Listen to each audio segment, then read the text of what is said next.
going to go ahead and start it. You're the boss. You can do whatever you want. Yeah. 30 seconds in 3, 2, 1, mark. 30 seconds to showtime on the West Texas Friday Night Scoreboard.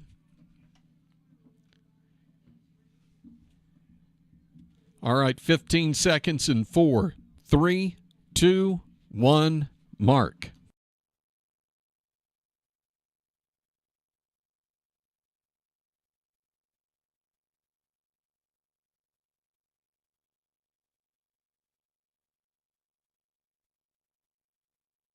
Lights, sound, action.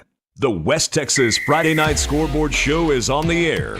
Tonight's show is brought to you by Higginbotham Brothers, a Texas original. E.T. by Nichino. Drop leaves, not dollars. Wiley Implement and Sprayers. That's it, that's all. And allagnews.com. Farm News Now. Now, celebrating the 25th season of the largest high school scoreboard show in the state. Here's Tony St. James, Stephen Orr, and the West Texas Friday Night Scoreboard Show.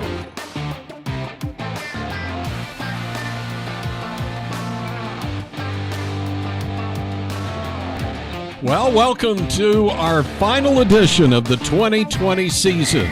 I'm Tony, that's Stephen, and you're joining us live tonight. Toll free at 1-800-983-5704. 1-800-983-5704. You can also send us a text tonight at 806-680-6877. And we're also on the Twitter machine, I guess, still, right? We still are WTFNSS. Though it has been disputed, apparently. Twitter is disputed. Did we get fact-checked? I think we have been, so... Wouldn't be the first time. You know, it's really kind of interesting. It's been quite a while since we've done a scoreboard show this late into the season. We, 25 years ago, we tried this and found that most of the playoff games were on Saturday and therefore didn't really have much of a show. Well, it was difficult to do, and that's the thing that's funny now. We moved the show back, Tony, because of 5A and 6A starting late, and we wanted to make sure we covered as much of the district races as we could. But when you look at the board tonight, there are only a handful of games played tomorrow. We saw one game played yesterday on Thanksgiving. That was Dumas and Springtown playing. Then a chunk of games played this afternoon, another big group tonight, and then there's just a few games played on Saturdays, which is kind of different, but still a total scoreboard, the whole big board tonight, filled with 68 games. That's not that many. No, not really.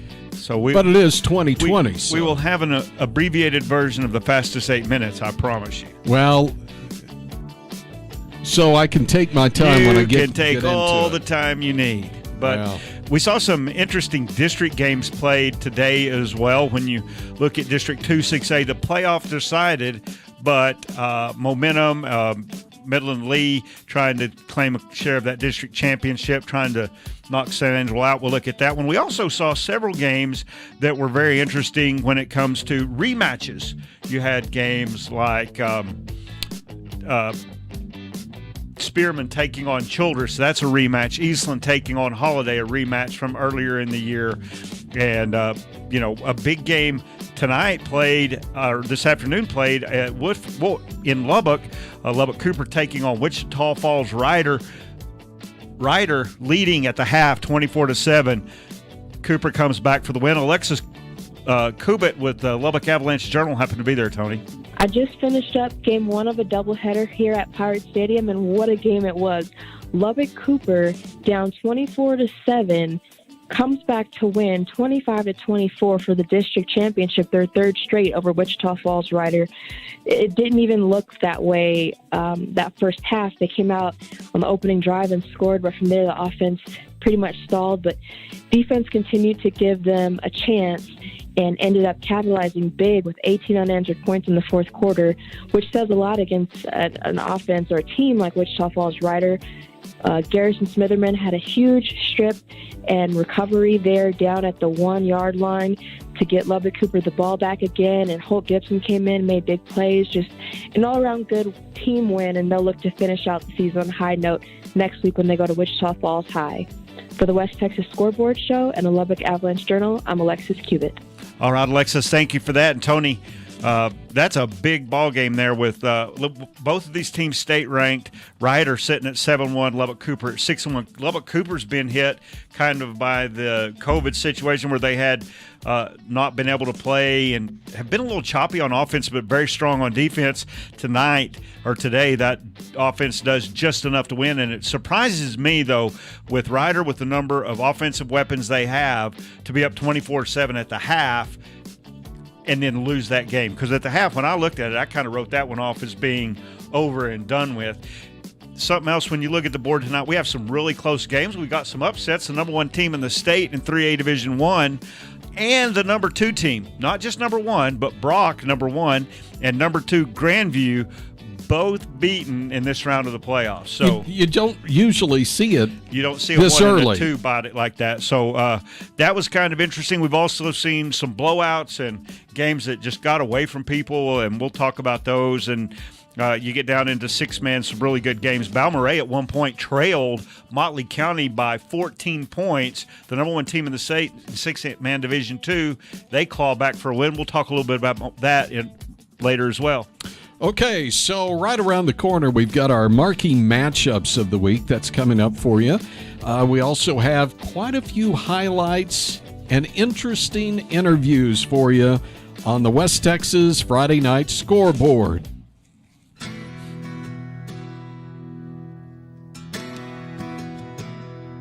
They still listen to high school football on the radio in West Texas. The lights still shine bright every Friday night.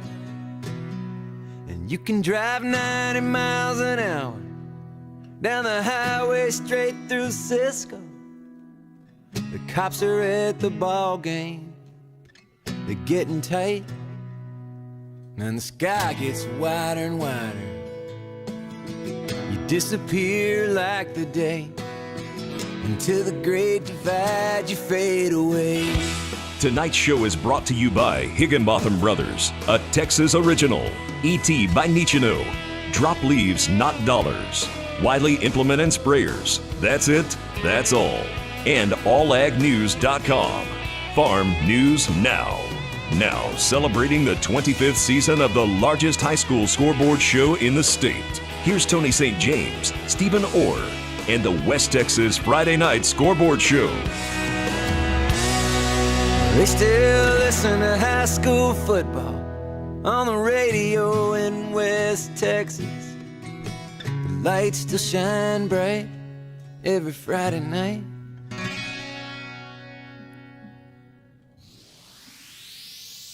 It's the West Texas Friday Night Scoreboard Show. It's week 14 as we're deep into the playoffs for most of the schools in the region, and we're starting to wrap up the regular season for others. Welcome back to our final show of the 2020 season. I'm Tony St. James at Stephen Orr, and we're so glad you're joining us tonight. It's our segment where we look at the games that, obviously, if you're talking playoffs, we'd want to be at nearly any playoff game, but if you had to pick a few, these would be your marquee matchups. I was going to say, when you get to the regional semifinals, it's all a marquee matchup, but there's some that we thought would be better than others. There's also some district contests that were interesting in 6A and 5A. Look at District 2 of 6A. You had San Angelo Central taking on Midland Lee out in Midland today. Central lost last week to Odessa Permian. They're trying to hang on to a share of that district championship. Midland Lee trying to make sure that they're in the conversation as far as the district championship. And I thought that game would be really close. Midland Lee ran away with it. San Angelo Central comes with a few points late to tighten it up a little bit. 56-35. The Midland Lee Rebels and the Permian Panthers both will finish District 2 6A play with a 5-1 record. Drop down into 5A Division II. We talked about this a minute ago. We heard from Alexis Cubitt. State-ranked Wichita Falls Rider comes up to Lubbock to take on state-ranked Lubbock Cooper and the Pirates. Wichita Falls Rider had been on a roll. Their offense had been very good. felt like this would be a really competitive game between two teams, and this has kind of turned into a rivalry-type game, Tony, as they've seemed to meet each other in the playoffs quite frequently, and kind of a back and forth with both teams winning. Felt like this would be a good one, and it was, with the Pirates getting the 1-point win. And that one, another game that really looked like it was going to be a good one to me, was Argyle taking on Waco La Vega. Argyle comes in with the 12-0 record, and Waco La Vega at 9-2, but has been playing very good ball. One of their losses was to Midlothian Heritage. But Argyle tonight, it's a closer game than some thought it would be. I thought it would be about here, 28-14. Argyle gets the win in that one. Drop down into Division II, and really looking forward to seeing the game tomorrow that has the Graham Steers at 9-1 taking on 11-1 Aubrey. That game taking place in the Metroplex. That should be a great ball game. The winner of that one will take on Salina, who defeated Iowa Park tonight 42-24. Number 1 Carthage taking on number 6 Salado. Salado kind of a surprise through the season, but they just continued to win and do better. They were 11-1. Carthage again comes in at 10-0. They're number 1 in the state. They've been there all year long, and they're too much for Salado tonight, 35-7. That one wraps up. Another game that I thought would be close, but I don't know that I picked the outcome. Brock and Jim Ned playing. Brock, number 1 in the state, undefeated. Jim Ned comes in with a 10-1 record, and they have gotten progressively better all year long. And the Jim Ned Indians take that next step as they defeat the number 1 team in the state, undefeated Brock, 19-16. And so Jim Ned will advance to take on Pilot Point, who defeated Bushland tonight by a score of 49-14. Another one that really jumped out at me that I felt like could be a really nice game was Childress taking on Spearman. This is a rematch of a district contest that Spearman won in overtime 43-36. And tonight Spearman led early in this ball game, but Childress comes back and gets the win there, 27-21 in a physical, hard-hitting ball game. Also, Eastland taking on Holiday. Holiday won this game in the second week of the regular season, 29-28.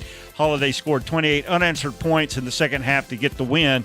Well, tonight Eastland gets their revenge, 28-24. They advance in the next round of the playoffs. They'll see Gunter, who defeated Wichita Falls City View. Tony? Okay, you're listening to the West Texas Friday Night Scoreboard Show. We have more scores and we have more highlights coming up for you in just a moment. And we're kind of early here as we're about to go into a break in another minute. But I thought it was important that we also talk about some of what's about to happen here in the show. For example, an interview that's coming up after 11 o'clock that has something to do with the Friday Night Lights. Well, Friday Night Lights, the book, Friday Night Lights, the guy that shot all of the photography, Randy Clark, has released a photo book called Friday Night Live, The Lights and the Lives After.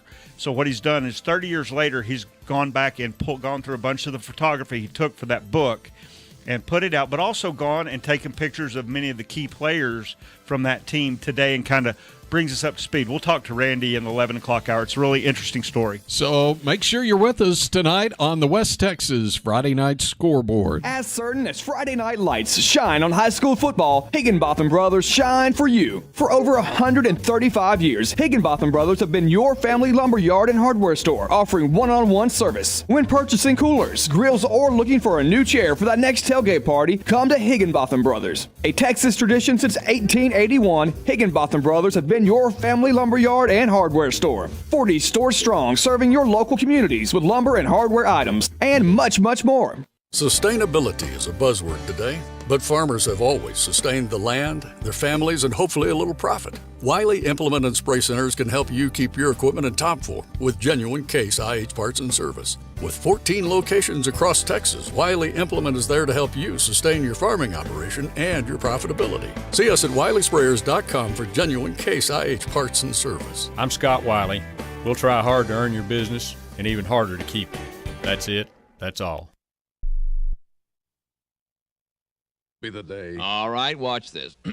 Okay, people, and now when I give you the cue, I want the 700-foot mountain of whipped cream to roll into Lake Michigan, which has been drained and filled with hot chocolate. Then the Royal Canadian Air Force will fly overhead towing a 10-ton maraschino cherry, which will be dropped into the whipped cream to the cheering of 25,000 extras. All right, cue the mountain. Cue the Air Force. Cue the maraschino cherry. Okay, 25,000 cheering extras.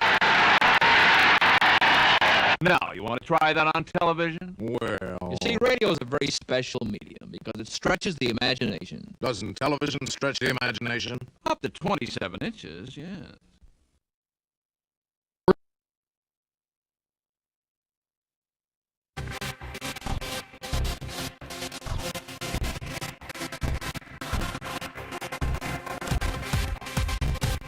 This is the West Texas Friday Night Scoreboard Show.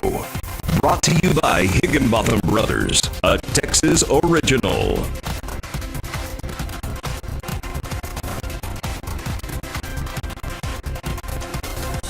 Welcome back to the West Texas Friday Night Scoreboard Show. We're toll free tonight at 1-800-983-5704. 1-800-983-5704. You can also find us on Twitter at WTFNSS.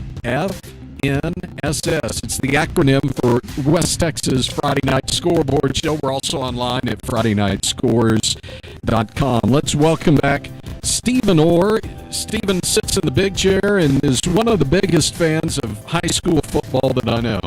Well, I don't know about that, Tony. We've got a lot of people that help us with this show that are bigger fans than I am. Let's go to one now. We're going to go up to Amarillo at Craig Sperry, Press Pass Sports. Craig, how are you tonight?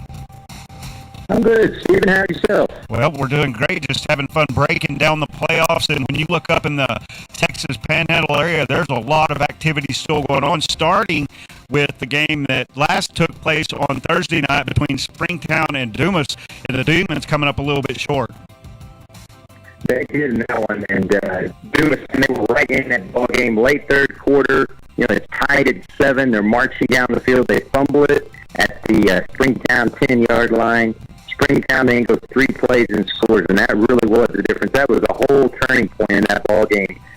Demons fall in that one to a really good Porcupine team. Now the Porcupines advance to take on the Canyon Eagles. Canyon dispatched Decatur fairly easily. Yeah, they did, and that surprised me a little bit. Decatur's a really good football team, but Canyon really playing some good offense. Their defense has only been scored on 14. They've only given up 14 points so far in the playoffs, but I promise you they're going to be tested against Springtown. Should be a great matchup. It'll be up to the Canyon to get JD4 going to have a chance in that ball game against Springtown. When we drop down to 3A Division I, the Bushland Falcons a pretty disappointing end to their season tonight. Yeah, it definitely was. I really thought they had a good shot against Pilot Point, but they just come up short in that one. No shame in that. Coach Reynolds in his first year there did an excellent job with the Falcons. They had a lot of losses as far as seniors go last year, but to still make it this far in the playoffs is a testament to Coach Josh Reynolds. Well, at Kimbrough Memorial Stadium today and tonight, 2 ball games that were big for the Texas Panhandle. You had Canadian taking on Idalou at 2 o'clock, and Canadian broke Idalou down in the second quarter and never looked back, and then a barn burner tonight between Childress and Spearman. Oh, it was 2 interesting games to say the least. Idalou, and they take the first drive against Canadian. They get down 4th and 4 at the Canadian 20-yard line. And this game looks like it's going to be a great ball game. Canadian holds them.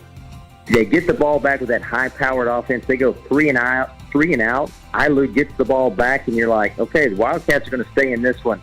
But they go 3 and out, and then that Canadian high-powered offense just flat-out wears the Wildcats out there in the second quarter. Pace Huffstetler, 2 touchdowns. Twister Kelton, 2 touchdowns. And if you've never seen Canadian play offense, you should check it out because midway through the third quarter, Idalou couldn't even get set. Canadian was already up and running their plays. That is how fast and how dynamic they are. And in the nightcap, a game I just got back from, Spearman and Childress. What a ball game. Spearman beat Childress up in Spearman earlier this season.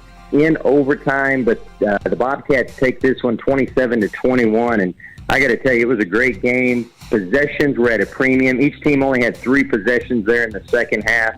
Childers scored on 2 of those 3 possessions. Then Devron Sims intercepts a pass in the end zone with 5 seconds left as he undercuts the Spearman receiver there, and Bobcats win that one in a big-time game.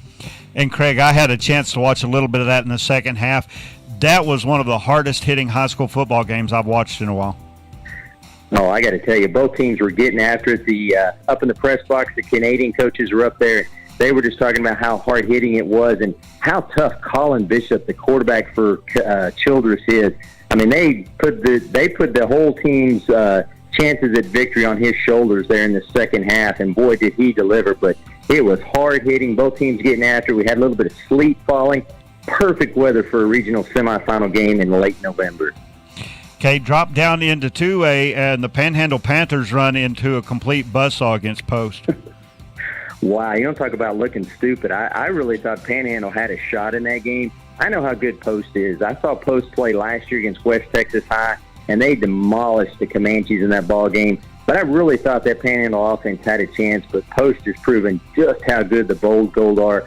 They demolished Panhandle in a game that was 60-0 at halftime. I never saw that one coming. That Panhandle offense is really good, but let me tell you something. If you don't believe in the Bold Gold by now, you should. Ashton Jefferson, Sladen Pittman, those guys can flat out play some football. I don't see anything stopping them between going to a second straight state title appearance. Well, they're going to face off against a really good Cisco team, but I tend to agree with you. Panhandle, going into tonight's game, had not scored less than 42 points in a football game, even in a loss. That's amazing that they could not even find the end zone.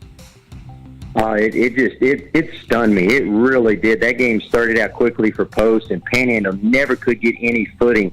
I got to tell you what, you got to give Post defense a lot of credit because Wes Jones and that Panhandle offense is dynamic.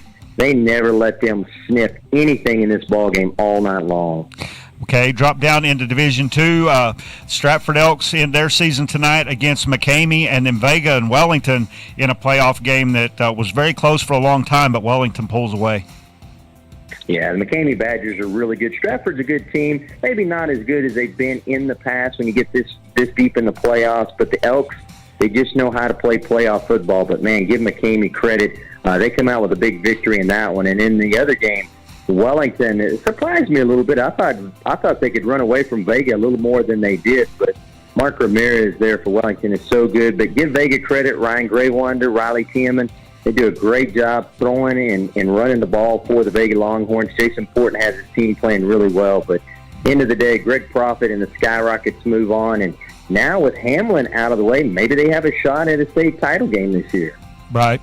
And real quickly, about 30 seconds left, but tomorrow you've got a big 6-man game you'll be calling between Happy and Borden County.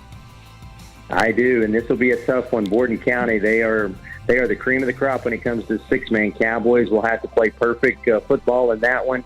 Never bet against Trey Ritchie in Borden County, but there should be a good one at 6 o'clock tomorrow night in Levelland. Cowboys taking on the Cows. They've lost 3 straight to the Cows, trying to finally get a victory in the playoffs against them. Well, Craig, thank you so much for being with us tonight. Again, we're joined by Craig Sperry, Press Pass Sports. You're listening to the West Texas Friday Night Scoreboard Show. Consistent defoliation shouldn't cost a lot. When it comes to choosing a defoliant, you need a proven performer that drops leaves and picks clean without raising your cost per acre. You need to drop leaves without dropping dollars. Get ETX, a concentrated formula that removes both mature and immature leaves, as well as regrowth. You can depend on ETX to deliver the consistent defoliation you've come to trust. So ask your retailer about ETX today and drop leaves, not dollars. ETX from Nishino America. As certain as Friday night lights shine on high school football, Higginbotham Brothers shine for you. For over 135 years, Higginbotham Brothers have been your family lumberyard and hardware store, offering one-on-one service. When you're purchasing coolers, grills, or looking for a new chair for that next tailgate party, come to Higginbotham Brothers. For quality products and superior customer service, it's Higginbotham Brothers, a Texas original.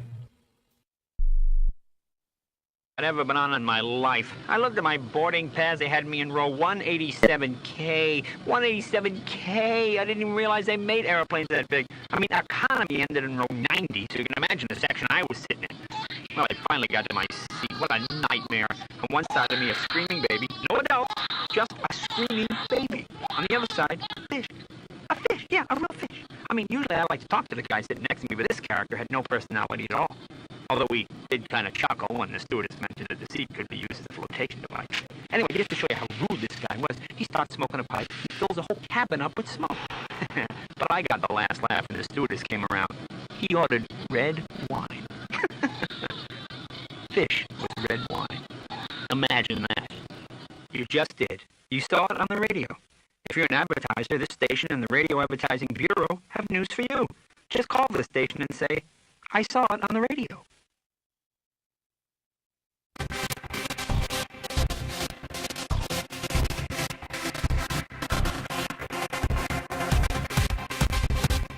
Welcome back to the West Texas Friday Night Scoreboard Show. Brought to you by E.T. by Nichino. Drop leaves, not dollars.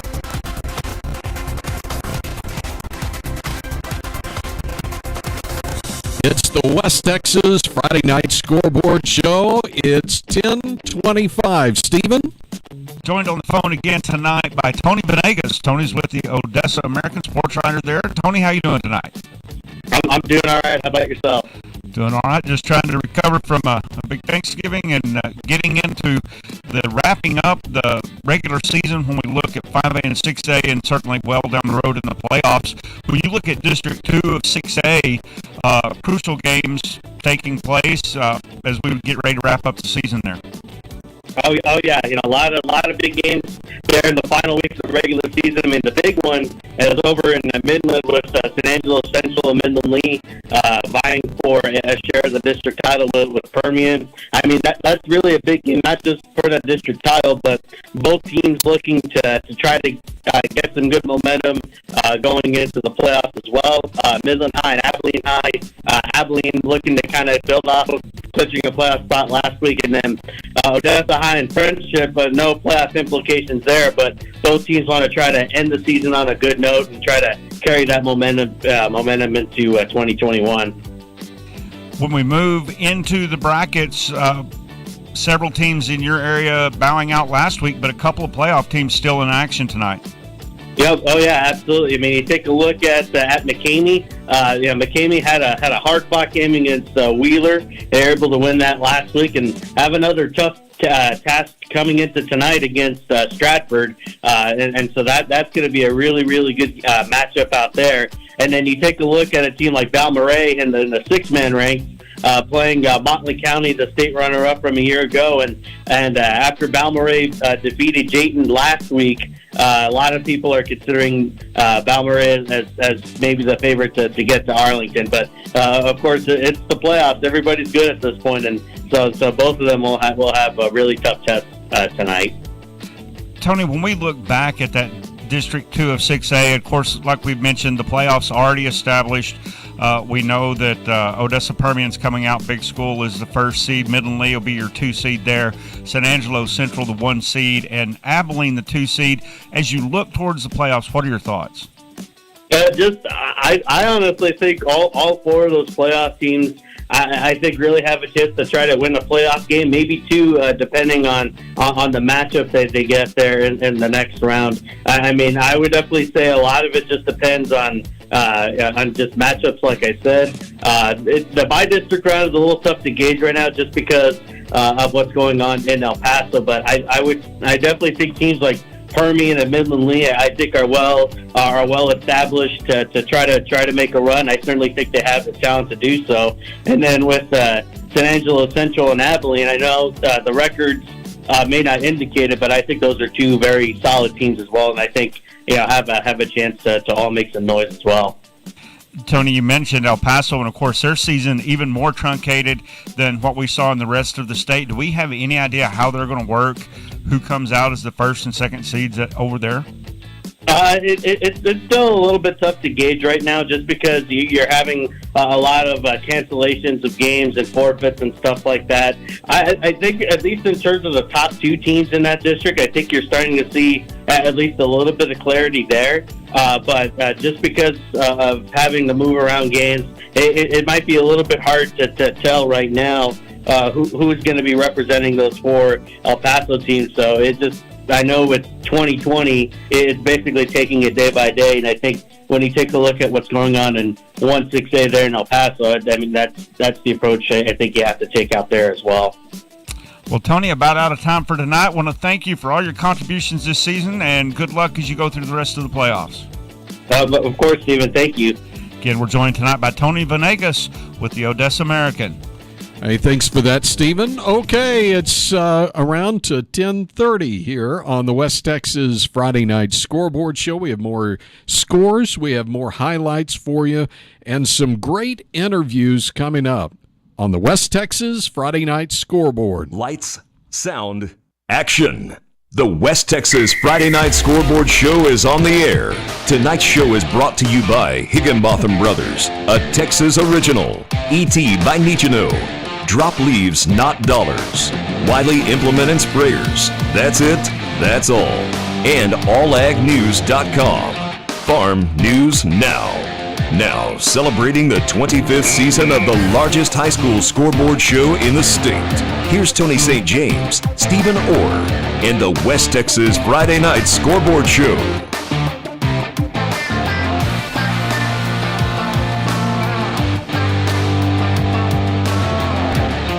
It's the West Texas Friday Night Scoreboard Show. We're so glad you're along for the ride tonight. And Stephen? All right, Tony, just a minute ago we talked to Craig Sperry, who told us, we talked about the Panhandle Post game and how surprised we were. Well, Alexa Cubitt with the Lubbock Avalanche Journal is the second part of her doubleheader. She was there. Tell us about it, Alexis. Well, Alex Post put together another stifling defensive performance, shutting out Panhandle 68-0 to win the Class 2A Division I regional semifinal. The reason why that's such a shocker is because Panhandle was coming in averaging about 57 points a game, and Post held them to none for their fourth shutout of the season. Offense got going right away and scored on just about every drive, I believe it was every drive of the first half, and then had the final score in the fourth quarter for all of those 68 points. Just seems like the Iron Wolves are just rolling. A lot more experience from last year, gaining that, and move forward to play Cisco next Friday. For the West Texas Scoreboard Show and the Lubbock Avalanche Journal, I'm Alexis Cubitt.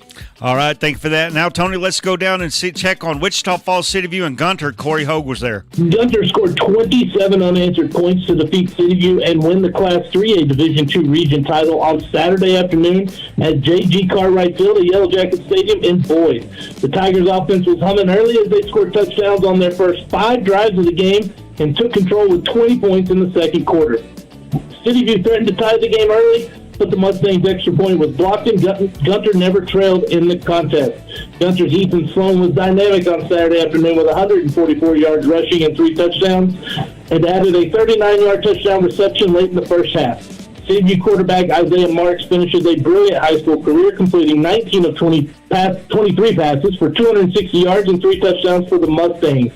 Gunter improves to 12-1 and will play the winner of Holiday and Eastland next week, while City View falls to 8-5. For the West Texas Friday Night Scoreboard Show, I'm Corey Hogue with the Wichita Falls Times Record News and KSCY 1230 AM. And this is the Scoreboard. Sustainability is a buzzword today, but farmers have always sustained the land, their families, and hopefully a little profit. Wiley Implement and Spray Centers can help you keep your equipment in top form with genuine Case IH parts and service. With 14 locations across Texas, Wiley Implement is there to help you sustain your farming operation and your profitability. See us at WileySprayers.com for genuine Case IH parts and service. I'm Scott Wiley. We'll try hard to earn your business and even harder to keep it. That's it. That's all. Agriculture drives our economy. Ag Secretary Sonny Perdue. President Trump understands that these are the people who are producing, and they are the disproportionate bearers of the trade disruption. Therefore, the Commodity Credit Corporation is authorized to do that, and we make no apologies for doing so. Stay up to date with Ag News anytime, anywhere. allagnews.com. Saturday morning, the doorbell rings, and like many Americans, I answer it. I open the door, and there's this guy dressed in a banana suit holding a flute. Why me? I say to myself, why do these people always pick me? Then the guy hands me his card, A1 Banana Control. He says, you've got a banana problem, and I'm the answer. And I'm thinking, hey, pal, I'm the answer. You're the problem when a real live banana drops out of the light fixture and lands on its feet. 4 little feet and hightails it right out the door. They sense my presence, this guy says to me. Then he goes piping around the living room, scaring bananas literally out of every corner, opens up the piano, tra-la-la's it right up the stairs. The next thing I know, the banana man is being escorted down the stairs on the backs of hundreds of bananas. As they stampede by, he flips me the bill and yells back, remember, A1, we are bananas. Imagine that. You just did. You saw it on the radio. If you're an advertiser, this station and the Radio Advertising Bureau have news for you. Just call the station and say, I saw it on the radio.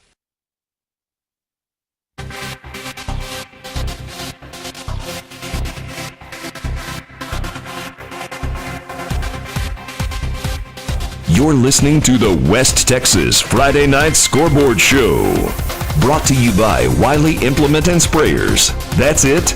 That's all.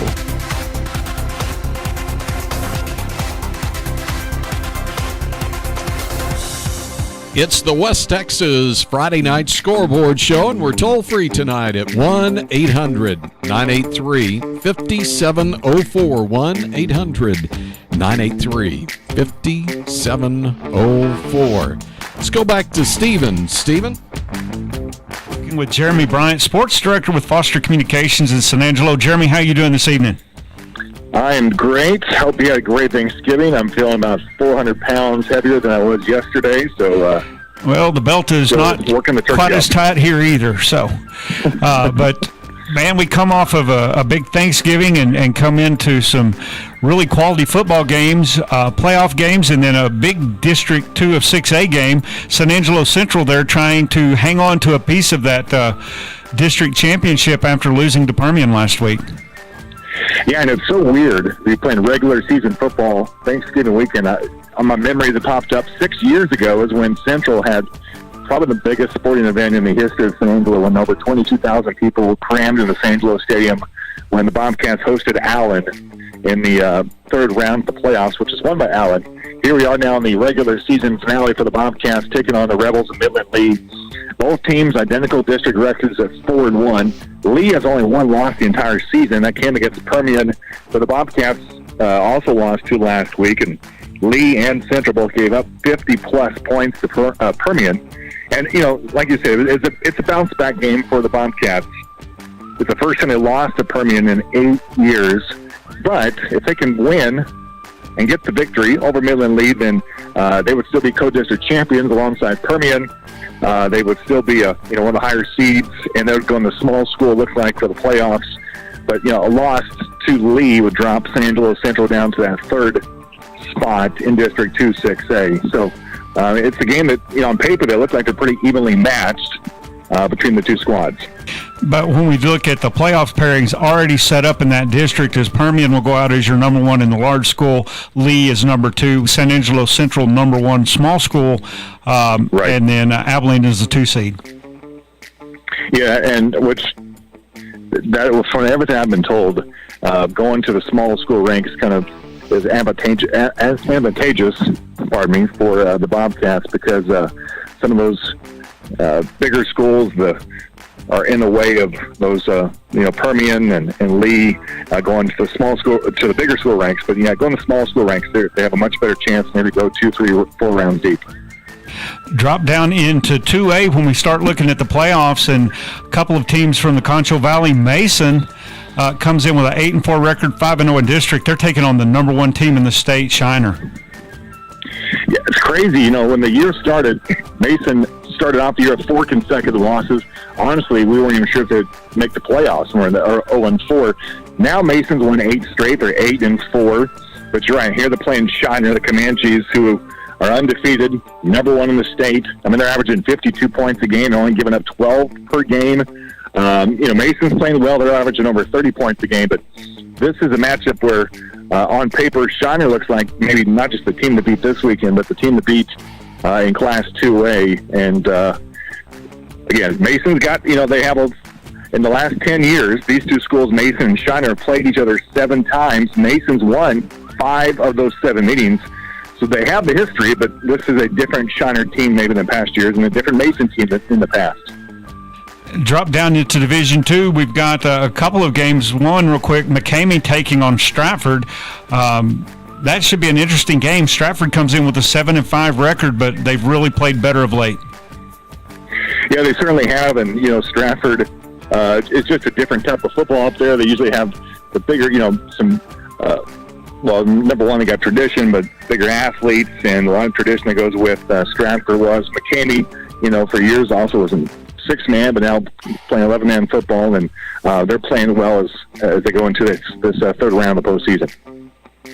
I think when you talk about a team that I think has a good chance to advance, Christoval taking on Snook. Snook at 7-4, Christoval 11-1. Yeah, these are two schools kind of more known for basketball. Snook has won 10 state championships in basketball. They went 50 years without any football. They just got football back 10 years ago in 2010. Neither of these schools have ever been this far in the playoffs in football, in 11-man football, here in the third round of regional semifinals. Christoval's won Christoval's won 11 consecutive games. So you really have two schools that don't have a lot of tradition, haven't really been this far before, but Christoval is the hot team. They're number 7 in the state.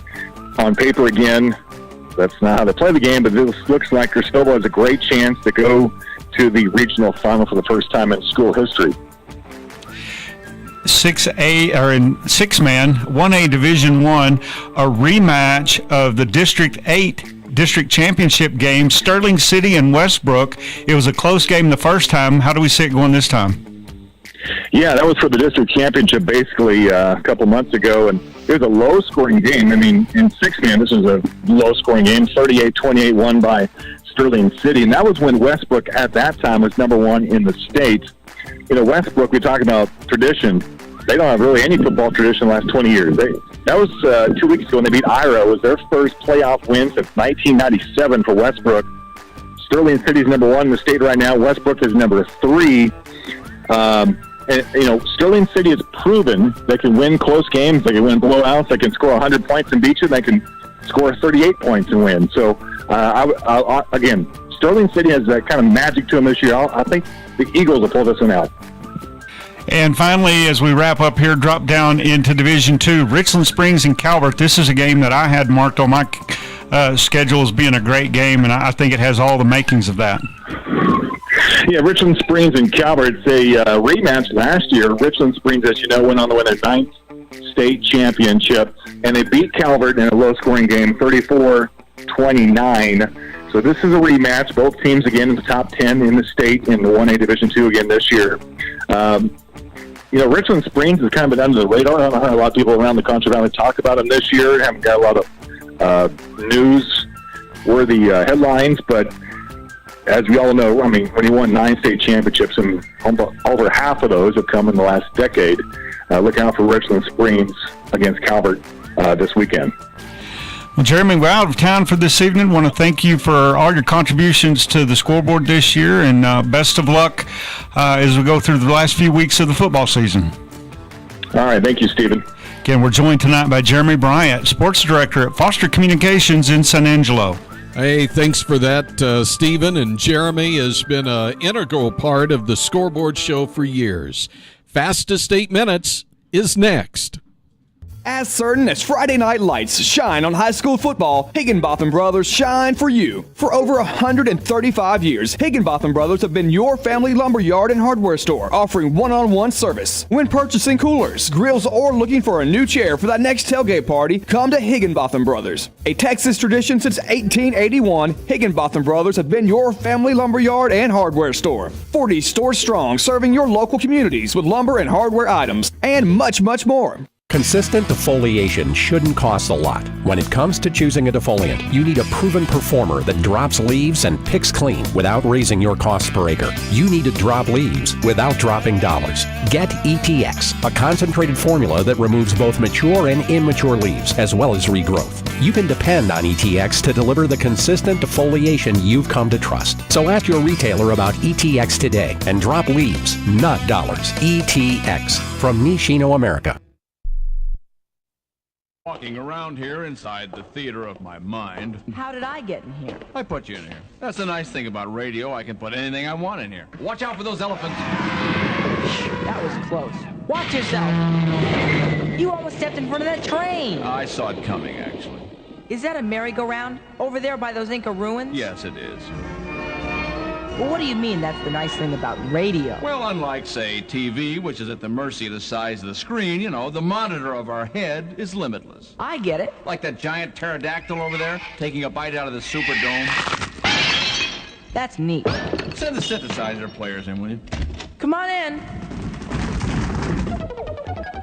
Thanks for helping me reappreciate radio. I gotta play this back on my Walkman. Excuse me? Yeah? You left the door to my mind open. Oh, I'm sorry.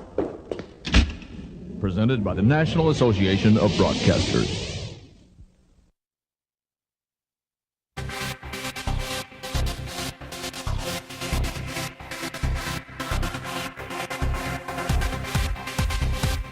This is the West Texas Friday Night Scoreboard Show.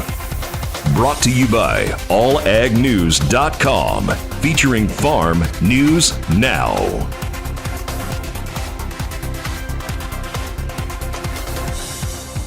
It's the West Texas Friday Night Scoreboard Show. We're toll-free tonight at 1-800-983-5704. 1-800-983-5704. You can also find us on Twitter at WTFNSS. It's 10:45, one of our longest-running features, not quite 25 years, but nearly, is a feature called The Fastest 8 Minutes on the Radio. He's got 68 games. 68 games. Let's let him do it. It's Stephen Orr. All right, Tony, thank you. Starting out in District 2 of 6A, Midland and Abilene playing tonight. In Abilene at Shotwell, and Abilene gets the win there 56-14. San Angelo Central playing Midland Lee in Midland tonight. Midland Lee gets the win there 56-35. Finally, Odessa looking for their first win of the year. They come up short at Friendship as Wolford gets the win there 38-17. 2 of 5A Division 1. Amarillo High beats Lubbock High by a score of 44-17. Caprock has to forfeit due to COVID. Amarillo Paldura picks up the win in that one. Lubbock Monterey taking on Lubbock Coronado tonight. The Mustangs too much for the Plainsmen. 40-14. Coronado on top. Abilene Cooper in District 3 defeats Crowley by a score of 50-13. Justin Northwest falls to Azle 52-14. In District 3, 5A Division 2. Abilene Wiley blanks the Plainview Bulldogs 48-0, and Wichita Falls Rider travels up to Lubbock and they go home with a loss as the Cooper Pirates get the win there 25-24. Now to playoff action, Region 1, 4A Division 1, Canyon taking on Decatur, and Canyon gets the win in that one 35-7. They advance to take on Springtown, winners over Dumas last night 24-14. In Region 2, Melissa falls to Paris 54-49. Paris will advance to take on Argyle 28-14, winners over Waco La Vega. Lindale gets the victory over Tyler Chapel Hill 36-7. Lindale advances to take on Kilgore 20-17, winner over Huffman Hargrave. Corpus Christi, Millard gets a big win, 70-45 over Burning tonight. They advance to take on Austin LBJ, who defeated Corpus Christi Calallen 38-24. In Division 2, Region 1, Salina over Iowa Park 42-24. Salina will advance to take on the winner of Graham and Aubrey. That game played tomorrow. Texarkana Pleasant Grove drops one to Cato Mills 35-31. So Cato Mills advances to take on Gilmer, who defeated Sunnyvale 31-14. Number 1 Carthage knocks off number 6 Salado 35-7 in Region 3 action. They advance to take on China Spring. China Spring, a surprise winner, 31-13 over number 9 Sealy. Region 4, Navasota falls to Geronimo Navarro 28-7. Navarro advances to take on tomorrow's winner between Wimberley and Sinton. 3A Division 1. Pilot Point taking on Bushland, and it's all Pilot Point in this one. 49-14. Pilot Point advances to take on Jim Ned. Jim Ned defeated number 1 Brock 19-16. In Region 2, Mount Vernon advances after they beat Mineola 12-7. They will take on Malakoff. Malakoff upsets the number 2 team in the state, Grandview, by a score of 24-21. In Region 3, Columbus over Yoakum 38-7. Columbus advances to take on Hallettsville. Winners over Lorena tonight 61-48. And in Region 4, Llano improves to 12-0 on the year, 31-14. They beat Jordanton.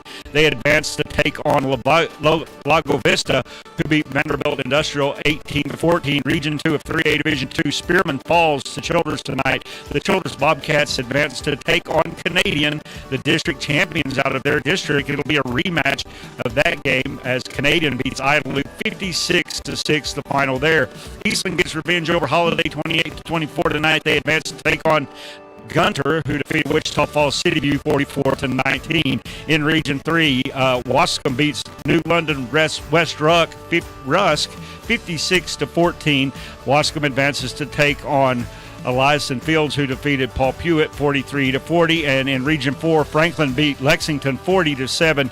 They advance to take on Buffalo, 2-point winners over Rogers 37-35. 2A Division 1, Post routes Panhandle tonight 68-0. So Post will advance to take on Cisco, who defeated Hawley by a score of 54-20. In Region 2, Bosqueville squeaks out a win over previously undefeated Lindsay 21-20. Bosqueville will take on Crawford, who defeated Auburn 55-13. Garrison in Region 3 falls to Timpson, so Timpson advances to take on Beckville. Beckville beat Normandy 22-19. And 4, Shiner, number 1 in the state, they rout Mason tonight 56-0. They advance to take on Refugio, who routed Ganado 47-2. So that sets up a number 1 versus number 2 next week in the Region 4 final. In Division 2, McCamey over Stratford 41-18. McCamey advances to take on Wellington, who beat Vega 40-20. In the second, in Region 2, Munster beats Hamlin by a score of 31-28. Munster advances to take on Windthorst, who defeated Albany late in the fourth quarter 18-13. In Region 3, Pineland West Sabine falls to Mart, number 1 in the state, Mart, 66-18. Mart advances to take on tomorrow's winner between Chilton and Tenaha. In Region 4, Christoval routs Snook 56-6. They advance to take on Falls City, who blanked the Haynes. 6-man football, real quickly, 2 games tomorrow, Happy and Borden County, Westbrook and Sterling City. Then tonight, Blum beat Gilmer Union 62-50. Blum advances to take on May, who defeated Lakey 72-38. In Division 2, Groom advances to take on Balmorhea. In one semifinal, the other has Strawn beating Ladonia Fannondale. They advance to take on Richland Springs, winners over Calvert 48-34. And Tony, that's your scoreboard. Wow, that's the fastest 8 minutes on the radio playoff style. And you may have gone, we haven't been here in some of those teams all year, but the reason is that's the entire playoff bracket for the state of Texas. Okay, I heard you mentioned Eastland and Holiday, right? That's right. That's a revenge match. They played earlier in the year in Eastland. Holiday comes back and wins that one tonight. Eastland gets the revenge.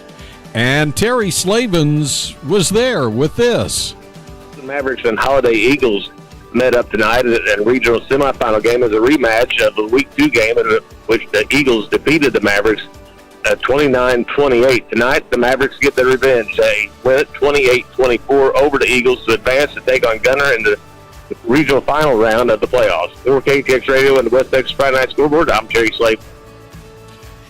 Well, thanks again for that, Terry. And again, we've got more highlights coming up for you here in just a few minutes. Next hour, got about 10 seconds here, but next hour, a big highlight as well. That's right. We're going to listen to Randy Clark, who talk about his new book, Friday Night Live.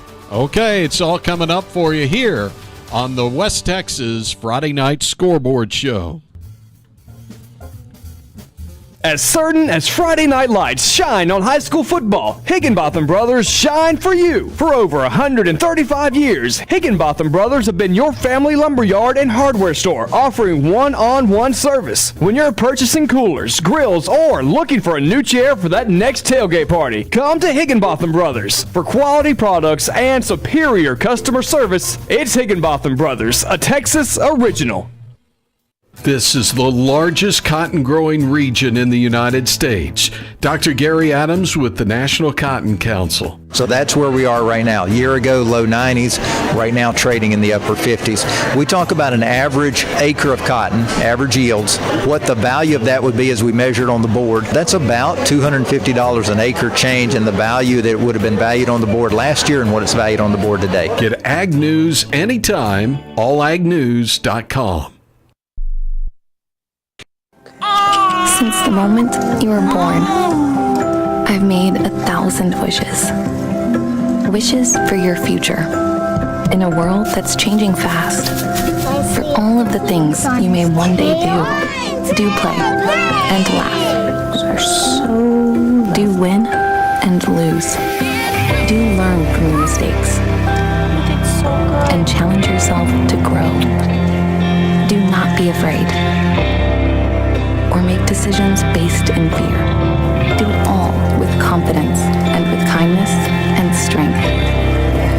Do call your mom and ask her for advice. And always do your best to remember that no matter what you do in this life, what matters to me is that you keep doing. I love you always, Mom. Inspire kids to do at 4h.org.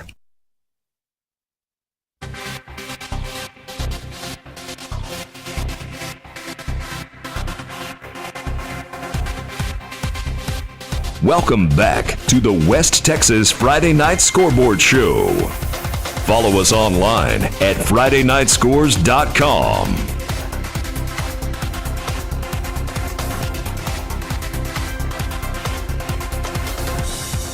And it's the West Texas Friday Night Scoreboard Show. Again, we're toll free tonight at 1-800-983-5704. If you haven't heard your score yet tonight, you can also send us a text at 806-680-6877. Well, you know, as we're looking at the brackets, Tony, one of the things that has me really interested is those matchups for next week and things that we've been looking at. I think a matchup that's really interesting is Pilot Point taking on Jim Ned.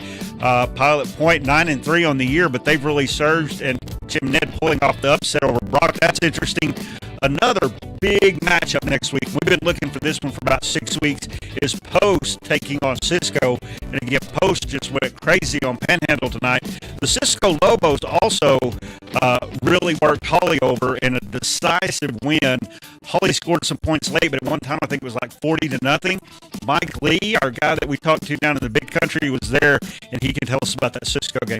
Okay, today in Brownwood, the Cisco Lobos defeated the Holly Bearcats 54-20 in a Class 2A Division I, Region I semifinal game. Cisco improved to 10-3 and advanced to face the Panhandle and Post winner in next week's Region I championship game or state quarterfinals, whichever you prefer. On Friday, Cisco ball hawking, physical defense, intercepted 3 passes. They converted all 3 into touchdowns. They also converted a couple of Hawley special teams miscues into touchdowns. And it was a 26-0 at the half and 47-0 at the end of the third quarter. Hawley came back in the fourth quarter against Cisco reserves, but a dominating performance by Cisco. Running back Jared Fisher, he had one of those rare records that can never be broken today. He scored on a 99-yard touchdown run after one of those interceptions at the goal line interception we talked about earlier. Fisher finished with 198 yards rushing and 3 touchdowns on 12 carries. He scored on runs of 99 and 63 yards. So he had 162 yards of that 198 on two carries. Andrew Acosta, who spells Fisher from time to time at running back, he had 117 yards and 3 touchdowns rushing on just 7 carries, and his touchdowns included a 57-yard run. Hunter Long, the Cisco sophomore quarterback, he had a streak of 100-yard rushing games ended today, but he still ran for 1 touchdown and threw for another. And when you got 2 running backs rushing for over 100 yards, I don't guess you have to rush for 100 if you're the quarterback. Hawley quarterback Roddy Hooper, a sophomore as well, he passed for 182 yards and 3 touchdowns, but 174 of those yards and all 3 touchdowns came in the second half after Cisco had built a big lead. Austin Compton, sophomore running back for Hawley, 200-pounder, who had missed the last 2 games with a knee injury. He came back and rushed for 107 yards today. But again, most of that, a good bit of that, 70-something of his yards were after halftime. And just a dominating performance today by Cisco. They advanced to the 4th round of the playoffs for the first time since 2014. They're always in the playoffs, 17 of the last 20 years, but this is the first time since 2014 that they'll be in the 4th round. For the Friday night, West Texas Friday Night Scoreboard Show, this is Mike Lee in the Big Country. All right, thank you for that, Mike. And well, that wasn't good, was it? Well, that's all right. You're listening to the West Texas Friday Night Scoreboard Show, and it's the final week of our 2020 season, our 25th year here. And coming up in just a moment, we'll get to hear from Corey Hogue again, and we're digging in deeper as we talk 6-man football, and it's all on the way on the West Texas Friday Night Scoreboard Show.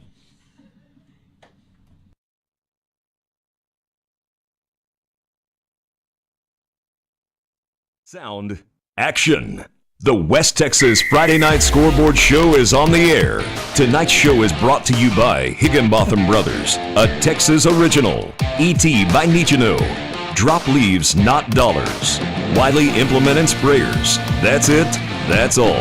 And allagnews.com. Farm News Now. Now, celebrating the 25th season of the largest high school scoreboard show in the state. Here's Tony St. James, Stephen Orr, and the West Texas Friday Night Scoreboard Show.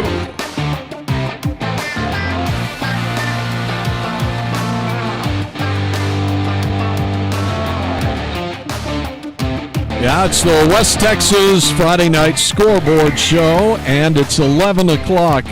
Let's keep things rolling. Stephen? We're joined now by Corey Hogue with the Wichita Falls Time Record News and KSEY 1230 Radio. Corey, how are you doing today? Doing great, Stephen. How you doing, sir? I'm doing all right, trying to work off a little of that Thanksgiving turkey by chasing a lot of football, and there's some great football going on. We saw one big game for the Wichita Falls area earlier today. Ryder makes a trip to Lubbock to take on the Lubbock Cooper Pirates. Tight ball game. Ryder comes up a point short. Yeah, they did. Ryder jumped out early with that offense. They've got a lot of stars in a very dynamic offense. Got up early at halftime, but the Pirates were able to rally and put some points on the board themselves. That's a huge win for playoffs to take the most likely the district title and the top seed in the playoffs. When we talk about playoffs, when you look in Region 2 of 4A, a couple of Texoma teams playing, and you've got Iowa Park taking on Salina. Iowa Park, the better record, but Salina really putting it together late. And then you've got Graham taking on Aubrey as well. Oh, Iowa Park Salina is going to be just a great game. I expect that to come down to the very end. Salina is playing really good football, and Iowa Park is a really solid team. Graham and Aubrey is tomorrow at Globalized Park in Arlington, and I'm really looking forward to that one. I'll have the honor of being there, and I'm looking forward to seeing how the Steelers play against the Chaparrals. A real big game tonight, and a rematch of a game earlier in the year has the Eastland Mavericks taking on Holiday. Holiday won that game by 1 point, coming back from way behind in the second half. How do you see the rematch? This game is it's so intriguing because, like you said, the Holiday won the first game, but these two teams are completely different than they were back in the second week of the season. The Eastland offense is really going and really humming along. The Holiday's offensive line has really improved and really gotten better. I think this game could be a lot of points, high scoring, and who knows, it may come down to another field goal like the earlier game here in Graham today. Well, and the winner of that game is going to take on Gunter, who took on Wichita Falls City View earlier this afternoon, and Gunter shows why they're one of the top-ranked teams in the state. Gunter is good. They are really good, and they are filled with a bunch of sophomores and juniors.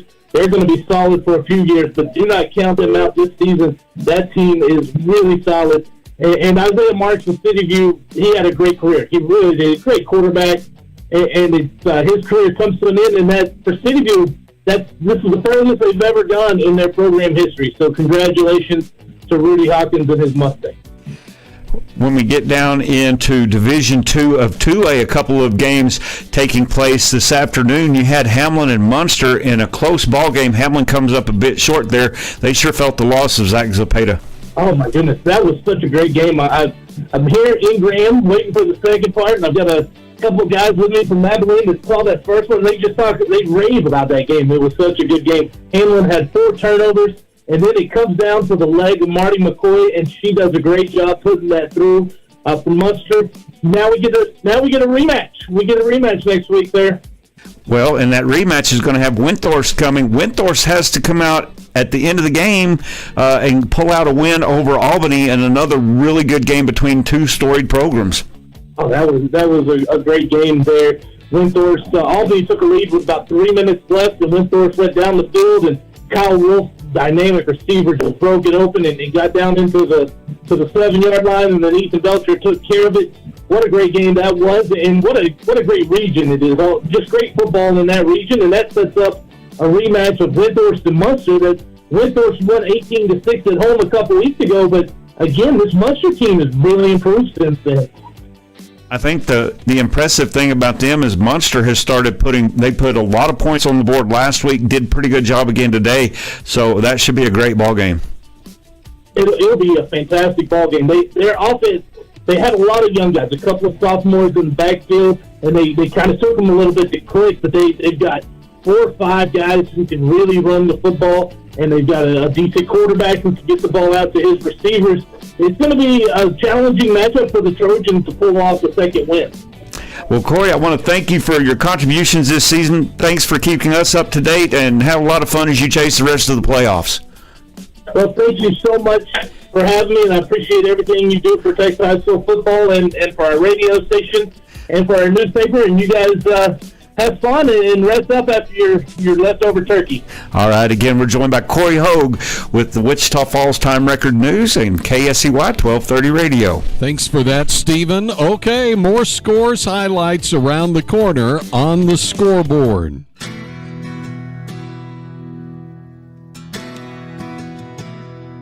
They still listen to high school football on the radio in West Texas. The lights still shine bright every Friday night, and you can drive 90 miles an hour down the highway straight through Cisco.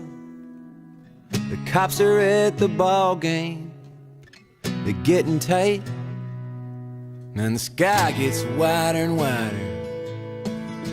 You disappear like the day, until the great divide, you fade away.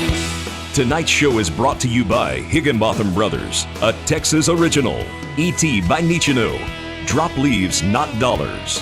Wiley Implement and Sprayers. That's it, that's all. And allagnews.com. Farm News Now. Now celebrating the 25th season of the largest high school scoreboard show in the state. Here's Tony St. James, Stephen Orr, and the West Texas Friday Night Scoreboard Show. They still listen to high school football on the radio in West Texas. The lights still shine bright every Friday night. Well, we're so glad you're with us here for our final show of the 25th season of the West Texas Friday Night Scoreboard Show. We're still taking your calls tonight. 1-800-983-5704. That's 1-800-983-5704. You can also find us online at FridayNightScores.com. Stephen? Joined once again by Granger Huntress of SixManFootball.com. Granger and Six-Man really getting down to the short rows tonight. We saw a couple of games take place in Division I tonight, and we have 2 coming up tomorrow. Tonight, Blum with a bit of an upset over Gilmer Union, and then May with a win over Leakey. Let's talk about that Union Hill Blum game first. That's a bit of a surprise to me. It is. Union Hill's so explosive. You knew they were going to put up points. We thought this was a rebuilding year for Blum. They've really come on strong the last 5 weeks, And then let's look at May and Lakey. I think that May is probably the class of that side of the bracket. Oh, yeah. I've liked May all season. They've looked real good.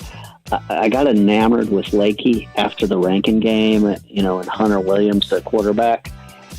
He wasn't able to, he got injured last year and wasn't able to play in the playoff game with, I believe it was Jonesboro, and it kind of hurt them. And so I just became enamored with them, but May's the real deal. They have the experience. They've been there before. Well-coached team. When we look towards tomorrow, I think two really outstanding games. You start with Happy taking on Borden County. Do the Cowboys have what it takes to hang with Borden County? I think they do. I expect Borden County, they really seem to be clicking.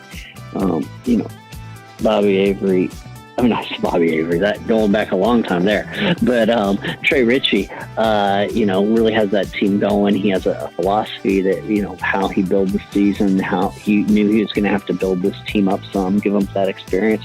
And they've really come on. Happy, it's just right there. We'll have, it'll be interesting to see if their size can help them. But I expect Borden County to squeak out of that one. And then on the other side there, whoever advances out of that game will take on the winner of Sterling City and Westbrook. And really interesting game. Sterling City won this game as a district champion back in the regular season. Westbrook kind of in new territory, but also a really good football team. Yeah. No, I expect it's hard to beat a team twice. But Westbrook hasn't been here in a long, long time. And so, it's going to be a big challenge, but like you said, they're 91-0 in the playoffs. They've shut out two teams, so they're looking good. They've got to be excited. They know what to expect with Sterling City, and maybe this time they can come out on top. I expect a really close game there tomorrow night. When we drop down to Division II, I don't know that I really see any surprises there. You saw Groom tonight defeat Follett, Balmorhea, and a squeaker over Motley County, maybe closer than we thought. Talk about those two games. Yeah, so, Groom was never in doubt, with Follett, had that game in control from the beginning. I think jumped out 30-0 or something, no, 20-0, 20-something. Just kind of cruised. Balmorhea down 2 scores at one point and then just turned it up. Really came on in the fourth quarter, still trailed going in the fourth quarter, but came back and actually took a 2-score lead and held off Motley County and ends the run of the state finalists from last year. So that, very close game, a lot closer maybe than we thought it would be, but no surprise on who won either of those games. And then down in Region 3 and Region 4, you got Fannondale and Strawn. Strawn, a big winner there, 42-6. And Richland Springs over Calvert, maybe a little bigger gap than we thought. Yeah, and actually the Strawn score was 54-6. They 45 Fannondale. So that would, I think it was a surprise that Strawn beat them so badly. But the experienced Strawn team, they are getting better every game. I think they're just a lot more experienced than Fannondale. And then the Richland Springs Calvert game, from what I'm hearing, Calvert didn't really come to play. They, kind of had maybe some inside team issues. Just really put out a poor effort. Was down on, I believe it was 40-8 at one point. Came back to only lose by 14 points, but just really a sad showing for Calvert in a game like that. Where I heard Richland Springs really didn't even have to play that well. From the reports I was getting, I had a couple of people call me, and so. We'll see. Strawn Richland Springs next week in that game. Two biggies who've won a lot of state championships. Well, Granger, it looks like we're set up for a great final couple of weeks in six-man football. This is our last week on the scoreboard. We want to thank you for taking time to join us all through the season, and best of luck as we move towards those state championships.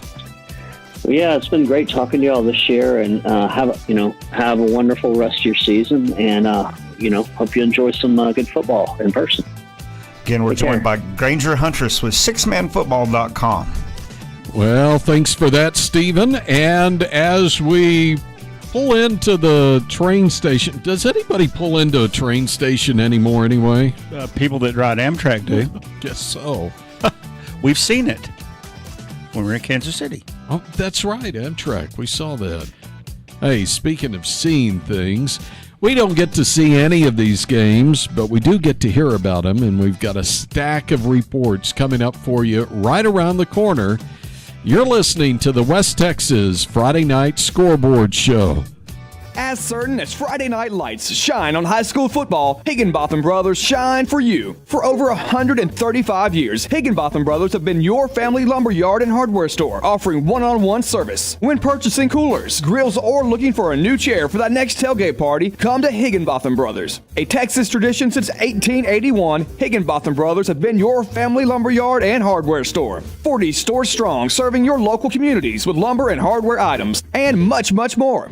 Sustainability is a buzzword today, but farmers have always sustained the land, their families, and hopefully a little profit. Wiley Implement and Spray Centers can help you keep your equipment in top form with genuine Case IH parts and service. With 14 locations across Texas, Wiley Implement is there to help you sustain your farming operation and your profitability. See us at WileySprayers.com for genuine Case IH parts and service. I'm Scott Wiley.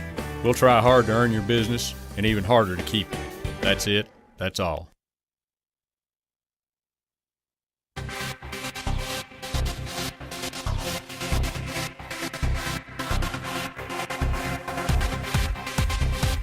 This is the West Texas Friday Night Scoreboard Show. Brought to you by Higginbotham Brothers, a Texas original.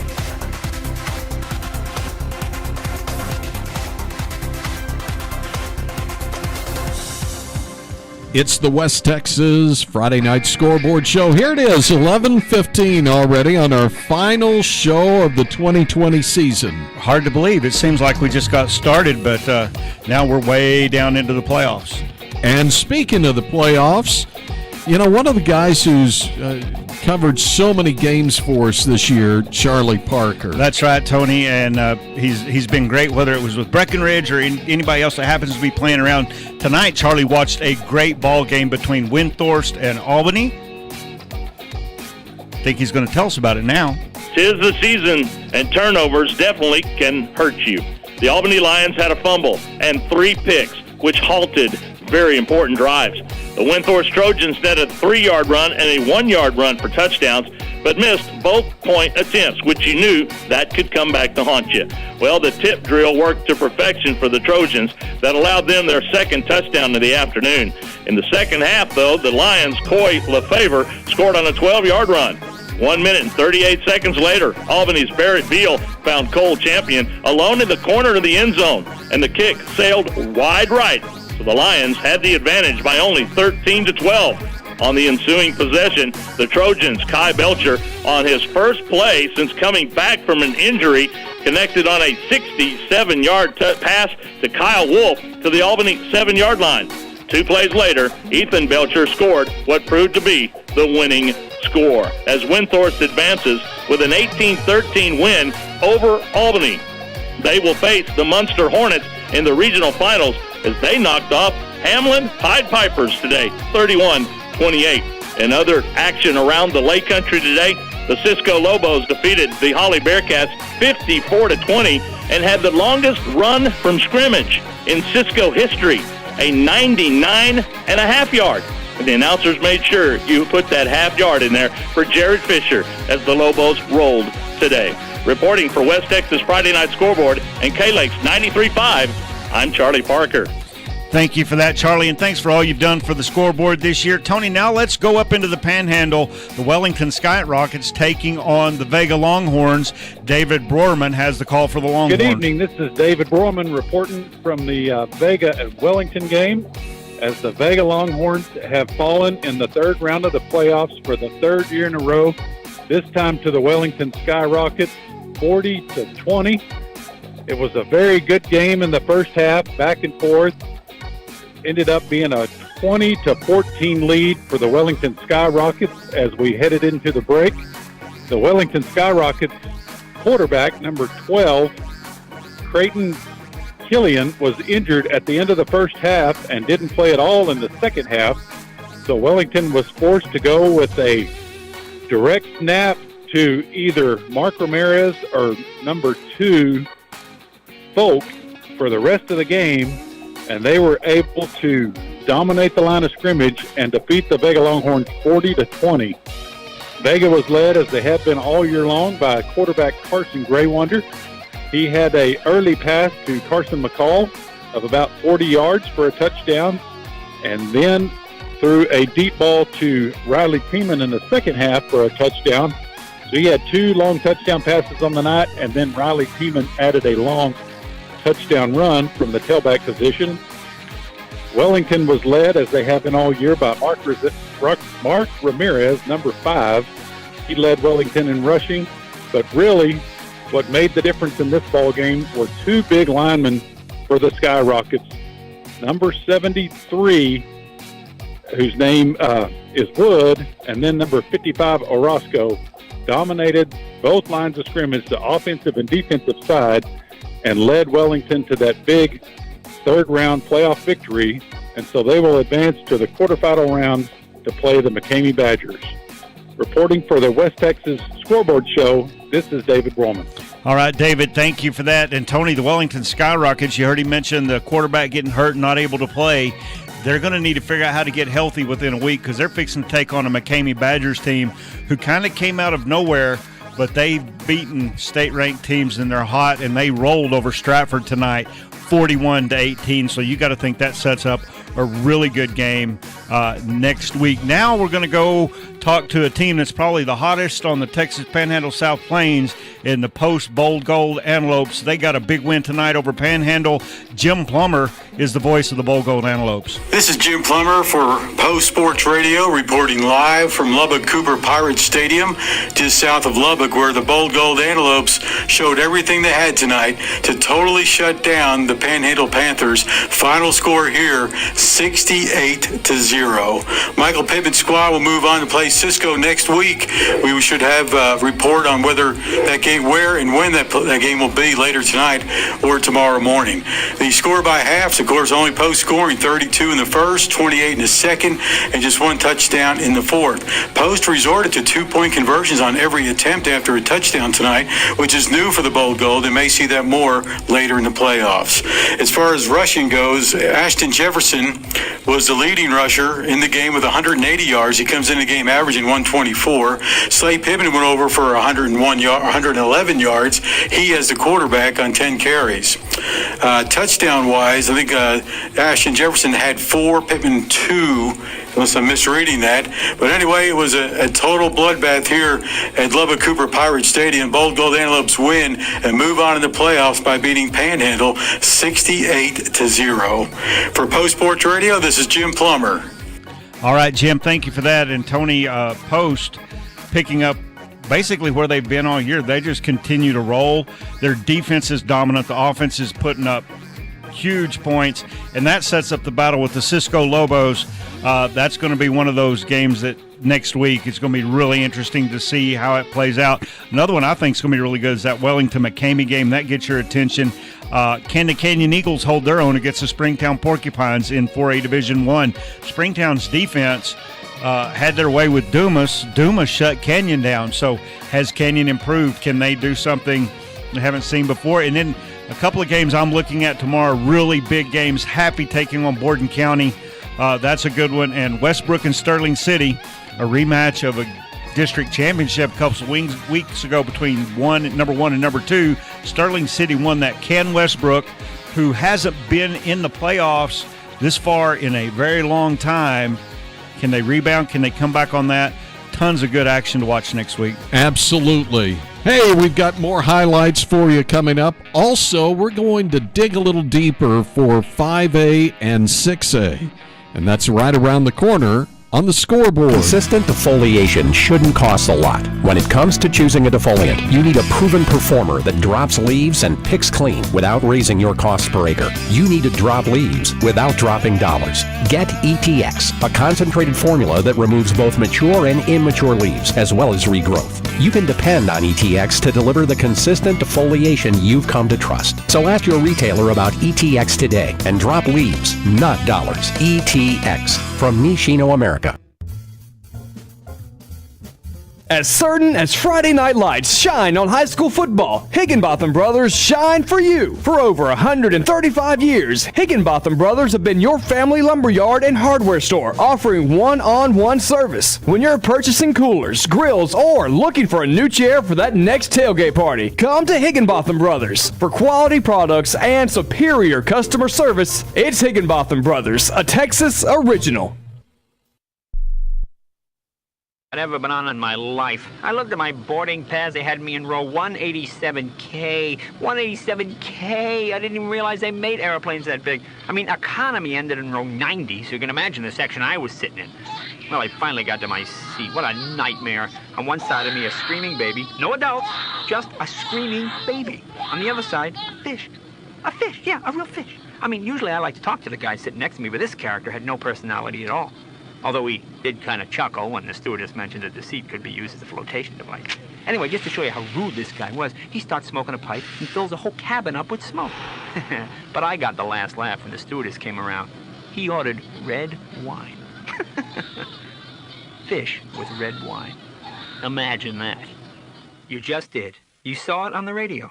If you're an advertiser, this station and the Radio Advertising Bureau have news for you. Just call this station and say, I saw it on the radio.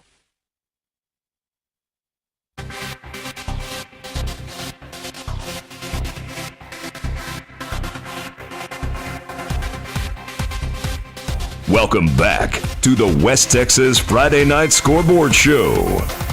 Brought to you by E.T. by Nichino. Drop leaves, not dollars.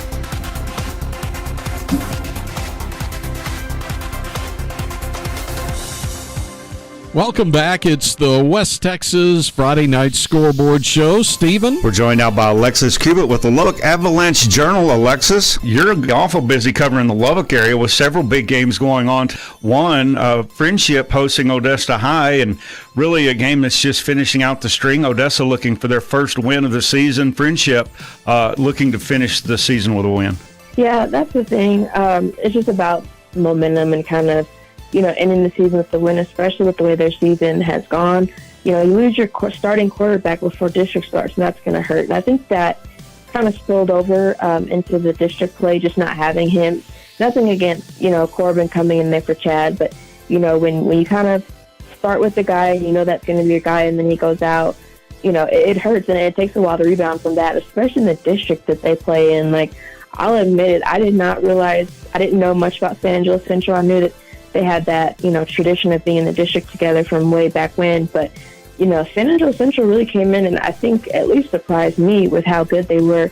Had a chance to watch them play the Tigers, I guess it was about a month ago now. And they're a solid team. And, top to bottom, they have so many with, Midland Lee and Permian. And I think that was even an encouraging part for Friendship, the fact that they were able to keep up with Permian and Midland Lee, at least for part of the game. Then just seemed like they had some struggles against Abilene High. But, yeah, I think it's going to be good that they had that open week now coming into this game against Odessa High. And, hopefully they can get that win so they can at least, get back on a good note, like you mentioned, before ending the season.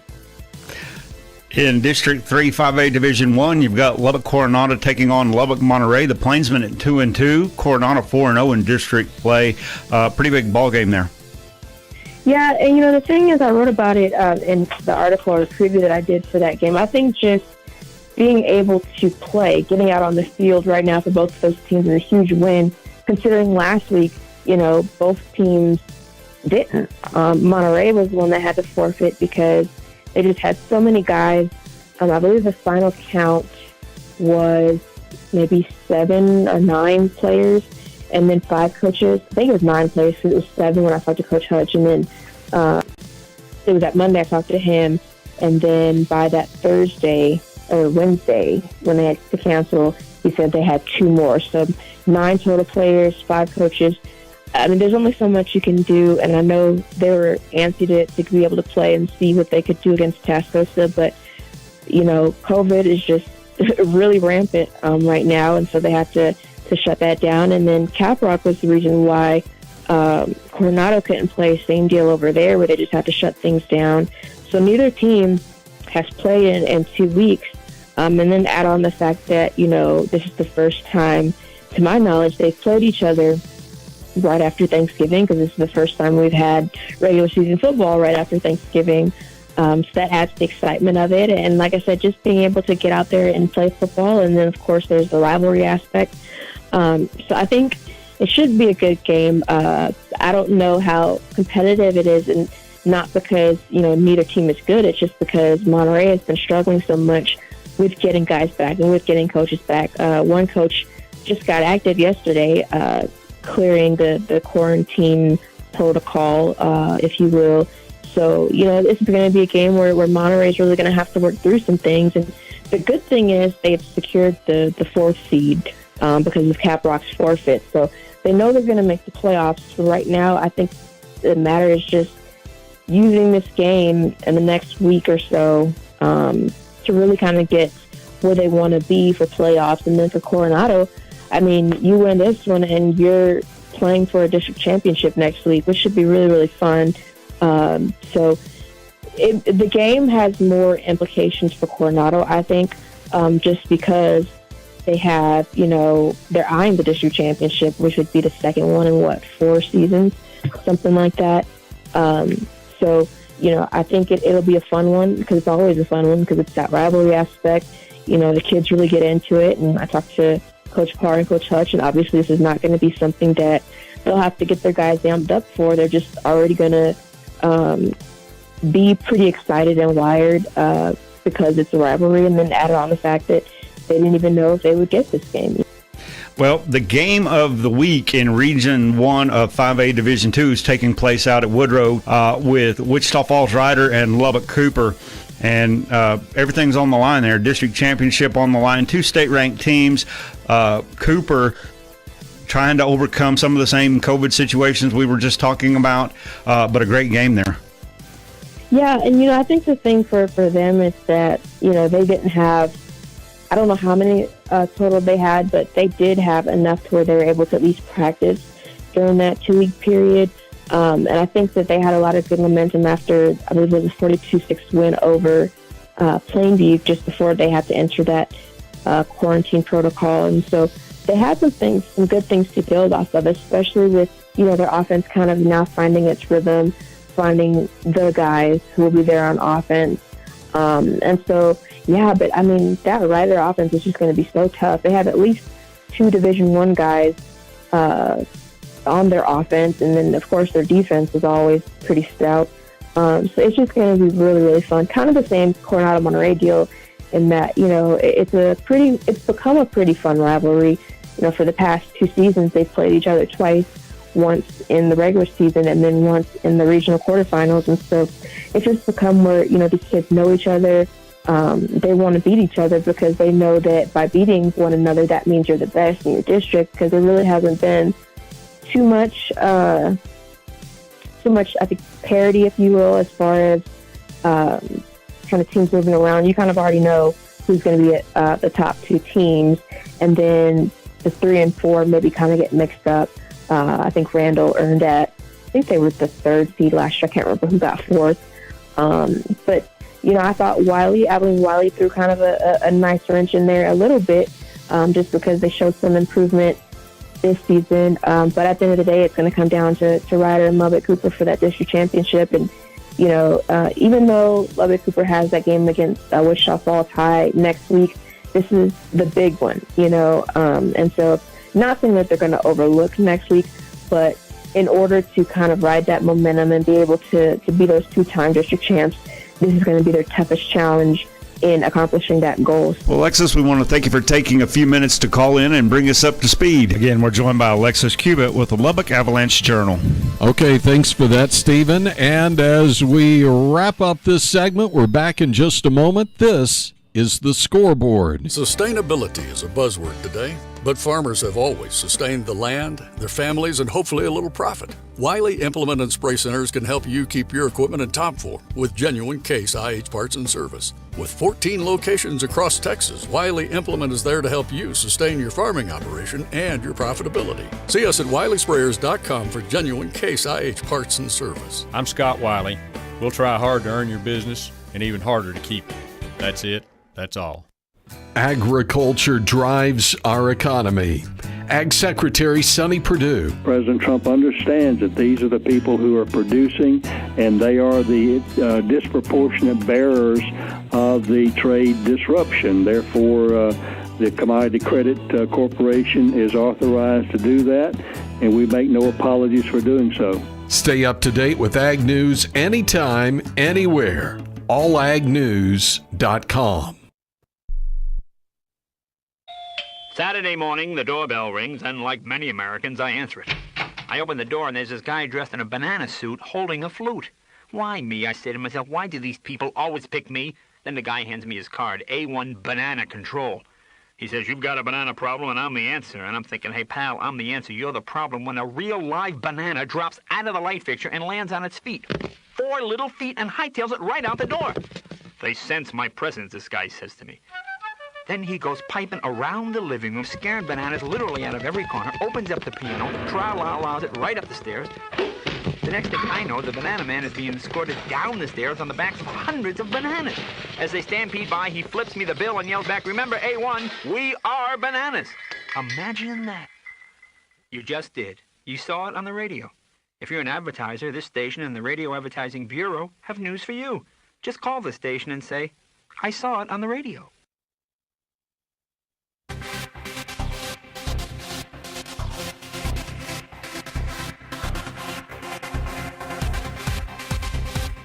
You're listening to the West Texas Friday Night Scoreboard Show. Brought to you by Wiley Implement and Sprayers. That's it. That's all.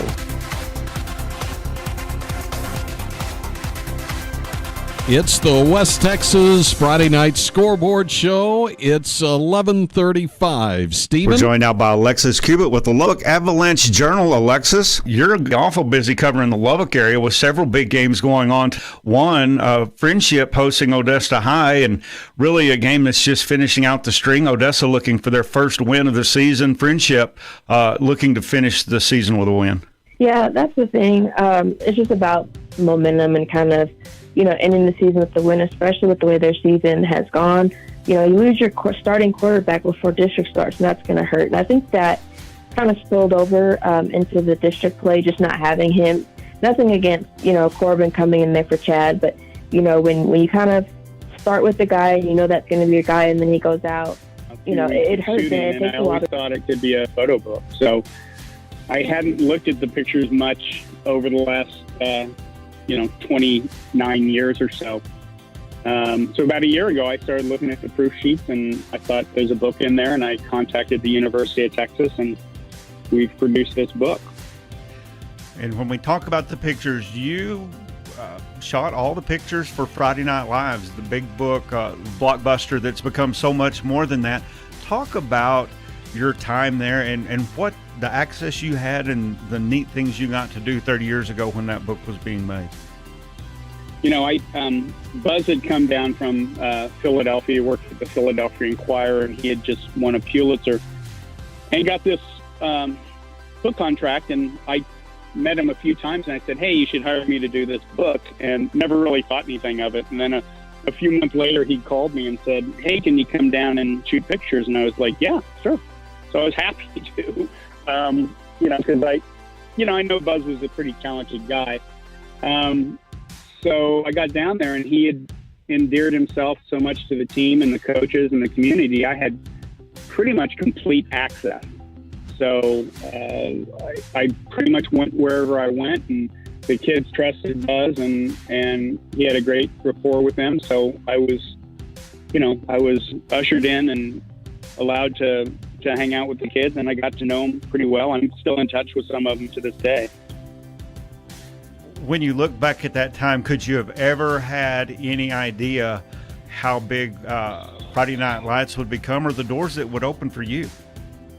Well, you always hope for the best, but you just never know that a book is going to have this kind of life, because I think it still sells around 4,000 or 5,000 copies a month. It's on all of these high school and college reading lists. So you just never know that it's going to become, a monster hit like that. I mean, for kids out there, there's a book called The Outsiders, which has been a perennial kid's favorite for decades. And it has become kind of that kind of book. So I think it's universal. It speaks to a lot of different regions of the country, and it could just as well be about basketball or baseball or any of these other things. So I think people can really relate to it, because at its core, it's about the kids. When you think... Oh, I'm sorry. No, but I mean, you just never know. I mean, it's become such a big book, and it was a big part of my career early on.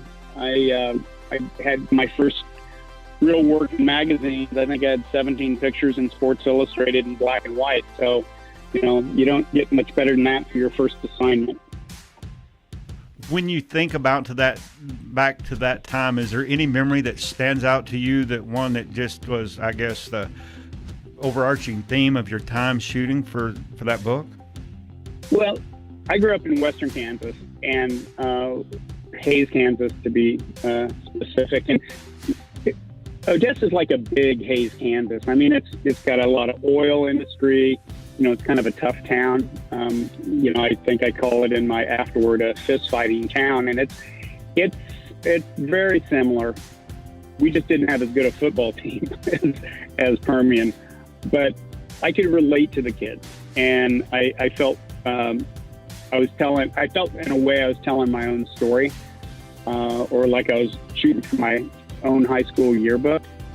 But I think the thing that sticks out the most to me was the loss to Midland Lee, and really the locker room after that. That was kind of the emotional apex of the time I was there. And, the kids were crushed, and they grew up thinking about, beating Midland Lee, their senior season ever since they were, in the 6th, 7th grade. So, it was pretty devastating to some of these guys, and it wasn't lost on me how important that was, because I could relate to that as an athlete, and not having things turn out quite the way you wanted. And I know when it talks about on the website photos, unpublished photos, plus players and the community as they are today. So tell us about some of the other things you're covering in addition to those photos. Well, like I think I said earlier, I was really excited to go back and look at the pictures, and I found so many really nice pictures that I don't even remember shooting, quite frankly. So it was nice to mine the old work, 137 rolls of film.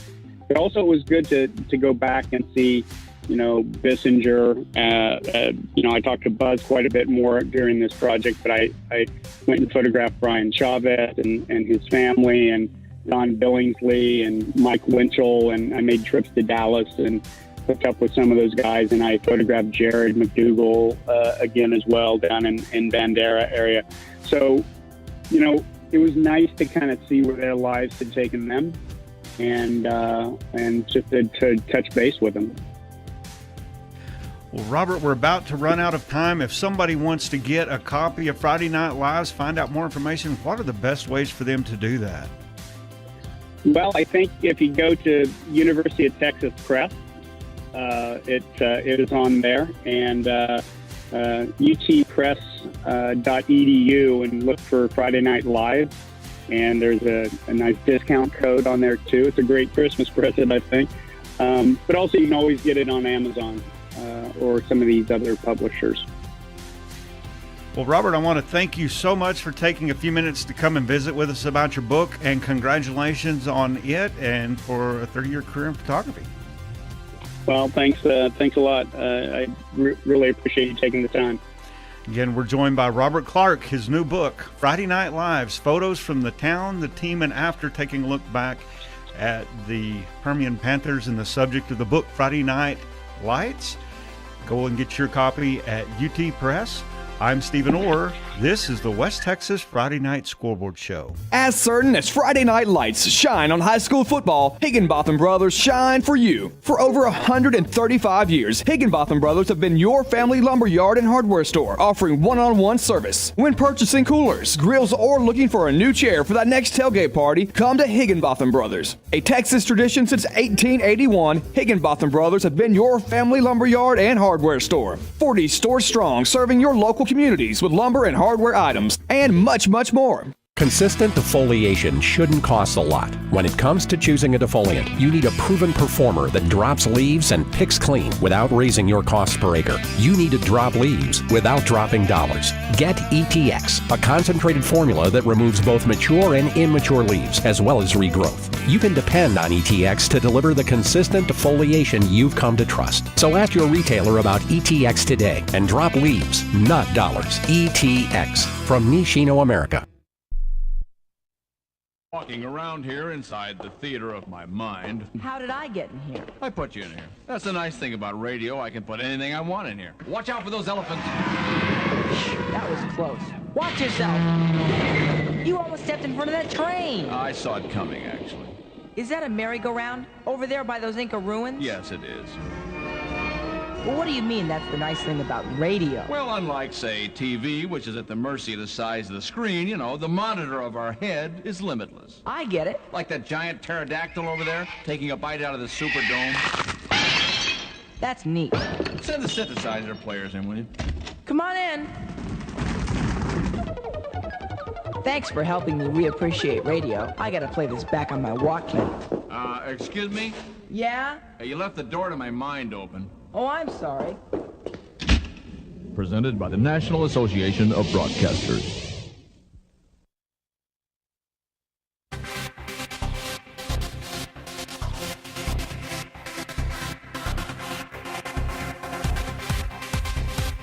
This is the West Texas Friday Night Scoreboard Show. Brought to you by allagnews.com, featuring farm news now.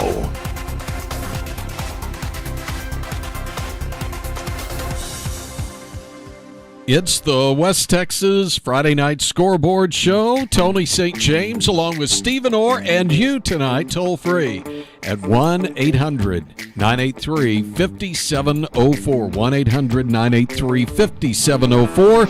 You can also send us a text at 806-680-6877. Notice I'm taking my time here. Right. And you can also tweet us at WTFNSS. Okay, it's time for the fastest 8 minutes on the radio. He doesn't need 8 minutes to cover all the games, but he is the boss.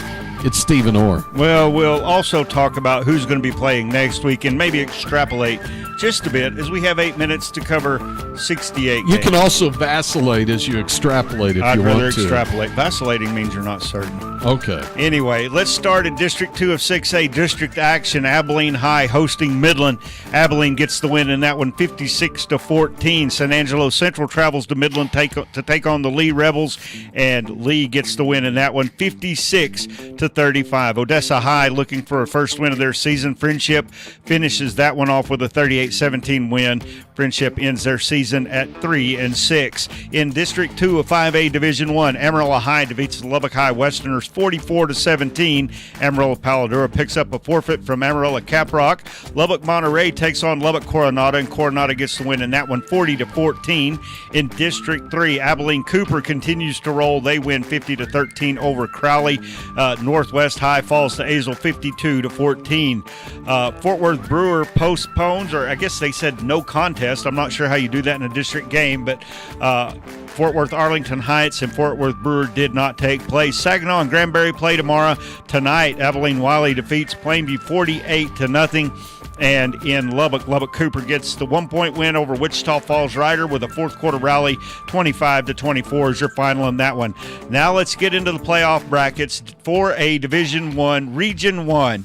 Canyon defeated Decatur 35-7. Canyon advances to take on Springtown. Springtown defeated Dumas last night 24-14. Region 2, Paris advances after they beat Melissa 54-49. They're now going to take on the number one team in the state, Argyle, who knocked off Waco La Vega 28-14. Region 3, 4A Division 1, Lindell advances after beating Tyler Chapel Hill 36-7. They're going to take on Kilgore, 3-point winners 20-17 over Huffman Hargrave. Region 4 of Division 1, Bernie falls to Corpus Christi Miller 70-45, and Miller will advance to take on Austin LBJ, winners tonight over Corpus Christi Cal Allen 38-24. Now, 4A Division 2, Region 1, Salina knocks off Iowa Park 42-24. So Salina will advance to take on the winner of Graham and Aubrey, that game to be played tomorrow. Texarkana Pleasant Grove ends their season with a loss as they fall to Cato Mills 35-31. Mills will advance to take on Gilmer 31-14, winners over Sunnyvale. In Region 2, Salado falls to Carthage 35-7. Carthage, the number one team in the state, advances to take on China Spring as they beat Sealy tonight by a score of 31-13. And in Region 4, Navasota falls to Geronimo Navarro 28-7. Geronimo Navarro advances to take on tomorrow's winner between Wimberley and Sinton. 3A Division 1, Region 1, Bushland and Pilot Point playing tonight, and Pilot Point gets a big win there, 49-15. They advance to take on Tuscola Jim Ned as the Indians defeat Brock tonight 19-16. Brock was undefeated, number one team in the state, but Jim Ned gets the win there. So next week will be Pilot Point and Jim Ned. In Region 2, Mount Vernon knocks off Mineola 12-7. Mount Vernon will advance to take on Malakoff. Upset winners over Grandview 24-21. So that's the number one and number two teams in 3A Division 1 that are now knocked out. In Region 3, you've got Yoakum and Columbus wins that one 38-7. They advance to take on Hallettsville 61-48, winners over Lorena. In Region 4, Llano, they continue to roll. They're now 12-0. They defeat Jordanton 31-14. They advance to take on Lago Vista 18-14, winners over Vanderbilt Industrial. In Region 2, Spearman gets knocked off tonight by Childress 27-21. The Bobcats advance to get a rematch with the Canadian Wildcats out of their district. Canadian all over Idalou today, 56-7. Eastland gets a win over Holiday 28-24. They advance to take on Gunter, who knocked off Wichita Falls City View 44-19. In Region 3, Wascom beats New London West Rusk 56-14. Wascom will now play Eliason Fields as Eliason Fields beat Paul Pewitt 43-40. And Region 4, Franklin advances 40-7 over Lexington. They'll take on Buffalo, who defeated Rogers 37-35. Now in 2A Division 1, Region 1, Panhandle and Post. Post gets the win there 68-0. They're going to take on Cisco, who knocked off Holly 54-20. That's going to be one of the best games in the state next week. Bosqueville upsets Lindsay 21-20. They'll advance to take on Crawford 55-13, winners over Alvord. Timpson knocks off Garrison 35-14. They advance to take on Beckville, who beat Normandy 22-19. Shiner over Mason 56-0. They're going to meet with Refugio, who defeated Ganado 47-2. That's number one versus number two in a regional final. Now for Division 2, 2A Division 2, that is. McCamey over Stratford 41-18. McCamey now will take on Wellington, who defeated Vega 40-20. Hamlin falls to Munster 31-28. Munster with the field goal in the closing minutes of the game to win that one. They advanced to take on Windthorst, who defeated Albany 18-13. Pinelands West Sabine falls to Mart 66-18. So Mart will advance to take on the Tenaha Chilton winner. Cristobal all over Snook 56-6. They advance to take on Falls City, who defeated DeHanes 39-0. Tomorrow, Happy takes on Borden County. Westbrook takes on Sterling City. Blum knocks off Gilmer Union tonight. They'll face May, who defeated Lakey 72-38. In Division 2 of six-man, Groom knocks off Follette. They advance to take on Balmorhea, who knocked off Motley County. In the second half of that bracket, in the east half, Ladonia Fannondale falls to Strawn 54-6. Strawn advances to take on Richland Springs, who beat Calvert 48-34. So Tony, there's your scoreboard. And you got through the fastest 8 minutes on the radio in less than 8 minutes. That's right. By the way, that's the last time you'll do that here in 2020. In 2020, but back in 2021. Okay. Quick fact on that Munster game when we come back from the break. Okay. We've got more highlights for you, and we wrap up the show on the West Texas Friday Night Scoreboard. As certain as Friday night lights shine on high school football, Higginbotham Brothers shine for you. For over 135 years, Higginbotham Brothers have been your family lumberyard and hardware store, offering one-on-one service. When you're purchasing coolers, grills, or looking for a new chair for that next tailgate party, come to Higginbotham Brothers. For quality products and superior customer service, it's Higginbotham Brothers, a Texas original. This is the largest cotton growing region in the United States. Dr. Gary Adams with the National Cotton Council. So that's where we are right now. A year ago, low 90s, right now trading in the upper 50s. We talk about an average acre of cotton, average yields. What the value of that would be as we measured on the board, that's about $250 an acre change in the value that would have been valued on the board last year and what it's valued on the board today. Get Ag News anytime, allagnews.com. Since the moment you were born, I've made 1,000 wishes. Wishes for your future. In a world that's changing fast. For all of the things you may one day do play and laugh. Do win and lose. Do learn from your mistakes. And challenge yourself to grow. Do not be afraid. Or make decisions based in fear. Do it all with confidence and with kindness and strength. Do call your mom and ask her for advice. And always do your best to remember that no matter what you do in this life, thank you. What matters to me is that you keep doing.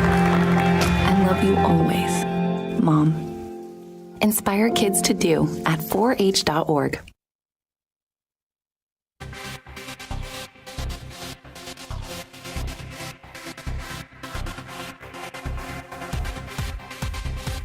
Welcome back to the West Texas Friday Night Scoreboard Show.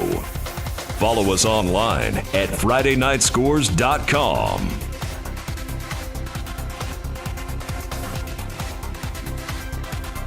Well, it's 11:55 on the West Texas Friday Night Scoreboard Show. Stephen? Well, Tony, we've talked about a lot of games where playoff teams where one's going to go home, one's going to continue, but sometimes you're wrapping up the district, and that was the case tonight with Friendship and Odessa High. Odessa High looking for their first win of the year. Friendship wanting to finish with momentum to get ready for next year. Tony Venegas was there. This is Tony Venegas with the Odessa American and for West Texas Friday Night Scoreboard, reporting from Wolfers as the Friendship Tigers defeat the Odessa High Broncos 38-17 in the final game of the regular season for both teams. Story of this game tonight was all about the defensive side of the ball. Odessa High's defense played very well, forced 3 turnovers, including a couple of picks, but the difference was for Friendship getting not 1 but 2 fumble returns for touchdowns in the second half, and that proved to be the difference in a back-and-forth battle between both sides. So once again, the final score 38-17. Quarterback for Wolford Friendship threw a couple of touchdown passes tonight as well. Carson Miller, 63 yards and a touchdown catch for him. Taja Smith, 83 yards rushing tonight for the Tigers. Odessa High got a good night from a couple of runners. Caleb Sims, 10 carries for 67 yards and a touchdown, and quarterback Diego Cervantes also threw a touchdown pass as well. But both teams will head into the offseason looking to improve. Odessa High finishes the year 0-7, and Friendship finishes the year at 3-6. So once again, final score for Wolford tonight. It's Friendship 38, Odessa High 17. This is Tony Vegas for the Odessa American and West Texas Friday Night Scoreboard.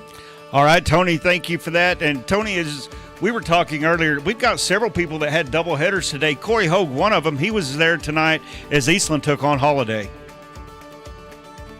Baron Morton scored a 12-yard rushing touchdown with 2 minutes and 35 seconds left in the fourth quarter, and Holiday's Hail Mary attempt tipped off the defender's hands before falling to the turf as Eastland got revenge on the Eagles with a 38-24 win to take the Class 3A Division II region title. This game was a rematch of the second week of the season when Holiday came back to defeat the Mavericks 29-28 with a 2-point conversion late in the game. This time, Holiday scored 17 points unanswered to take a 24-14 lead with 6 minutes remaining in the third quarter. However, Morton led the Mavericks to 2 touchdowns in their only 2 possessions of the second half. Morton, the Texas Tech commit, was incredible all night, gaining 398 of Eastland's 455 total yards, including 122 yards and a touchdown rushing while adding 3 touchdown passes. Holiday was led by Tyler Riddell, who scored 2 touchdowns and gained 131 yards rushing on 4 carries, while Craig Jackson caught 4 passes for 127 yards for the Eagles. Eastland improves to 10-3 and advances to play number 2 Gunter in the quarterfinals next week at Globe Life Park at a date and time to be determined, while Holiday's season ends at 11-2. For the West Texas Friday Night Scoreboard Show, I'm Corey Hogue with the Wichita Falls Times Record News and KSEY 1230 AM. Thank you for that, Corey, and all you've done this year. Tony, now as we wrap up, interesting note, we talked about that Hamlin-Munster game decided by a 19-yard field goal kicked by Marty McCoy as time expired. Marty, a junior young lady. Right. Female. I wonder if she could be the first female kicker to win a playoff game in UIL. Maybe so. I have no idea, but that's something I'm going to look at. Well, that brings our 2020 season to an end. A big thank you to the affiliate stations and also to those who help around here. David Appling, Alex Driggers, Ryan Crow, Daxon Allen. And for Stephen, I'm Tony. Have a good year. On the radio in West Texas, the lights still shine bright every Friday night.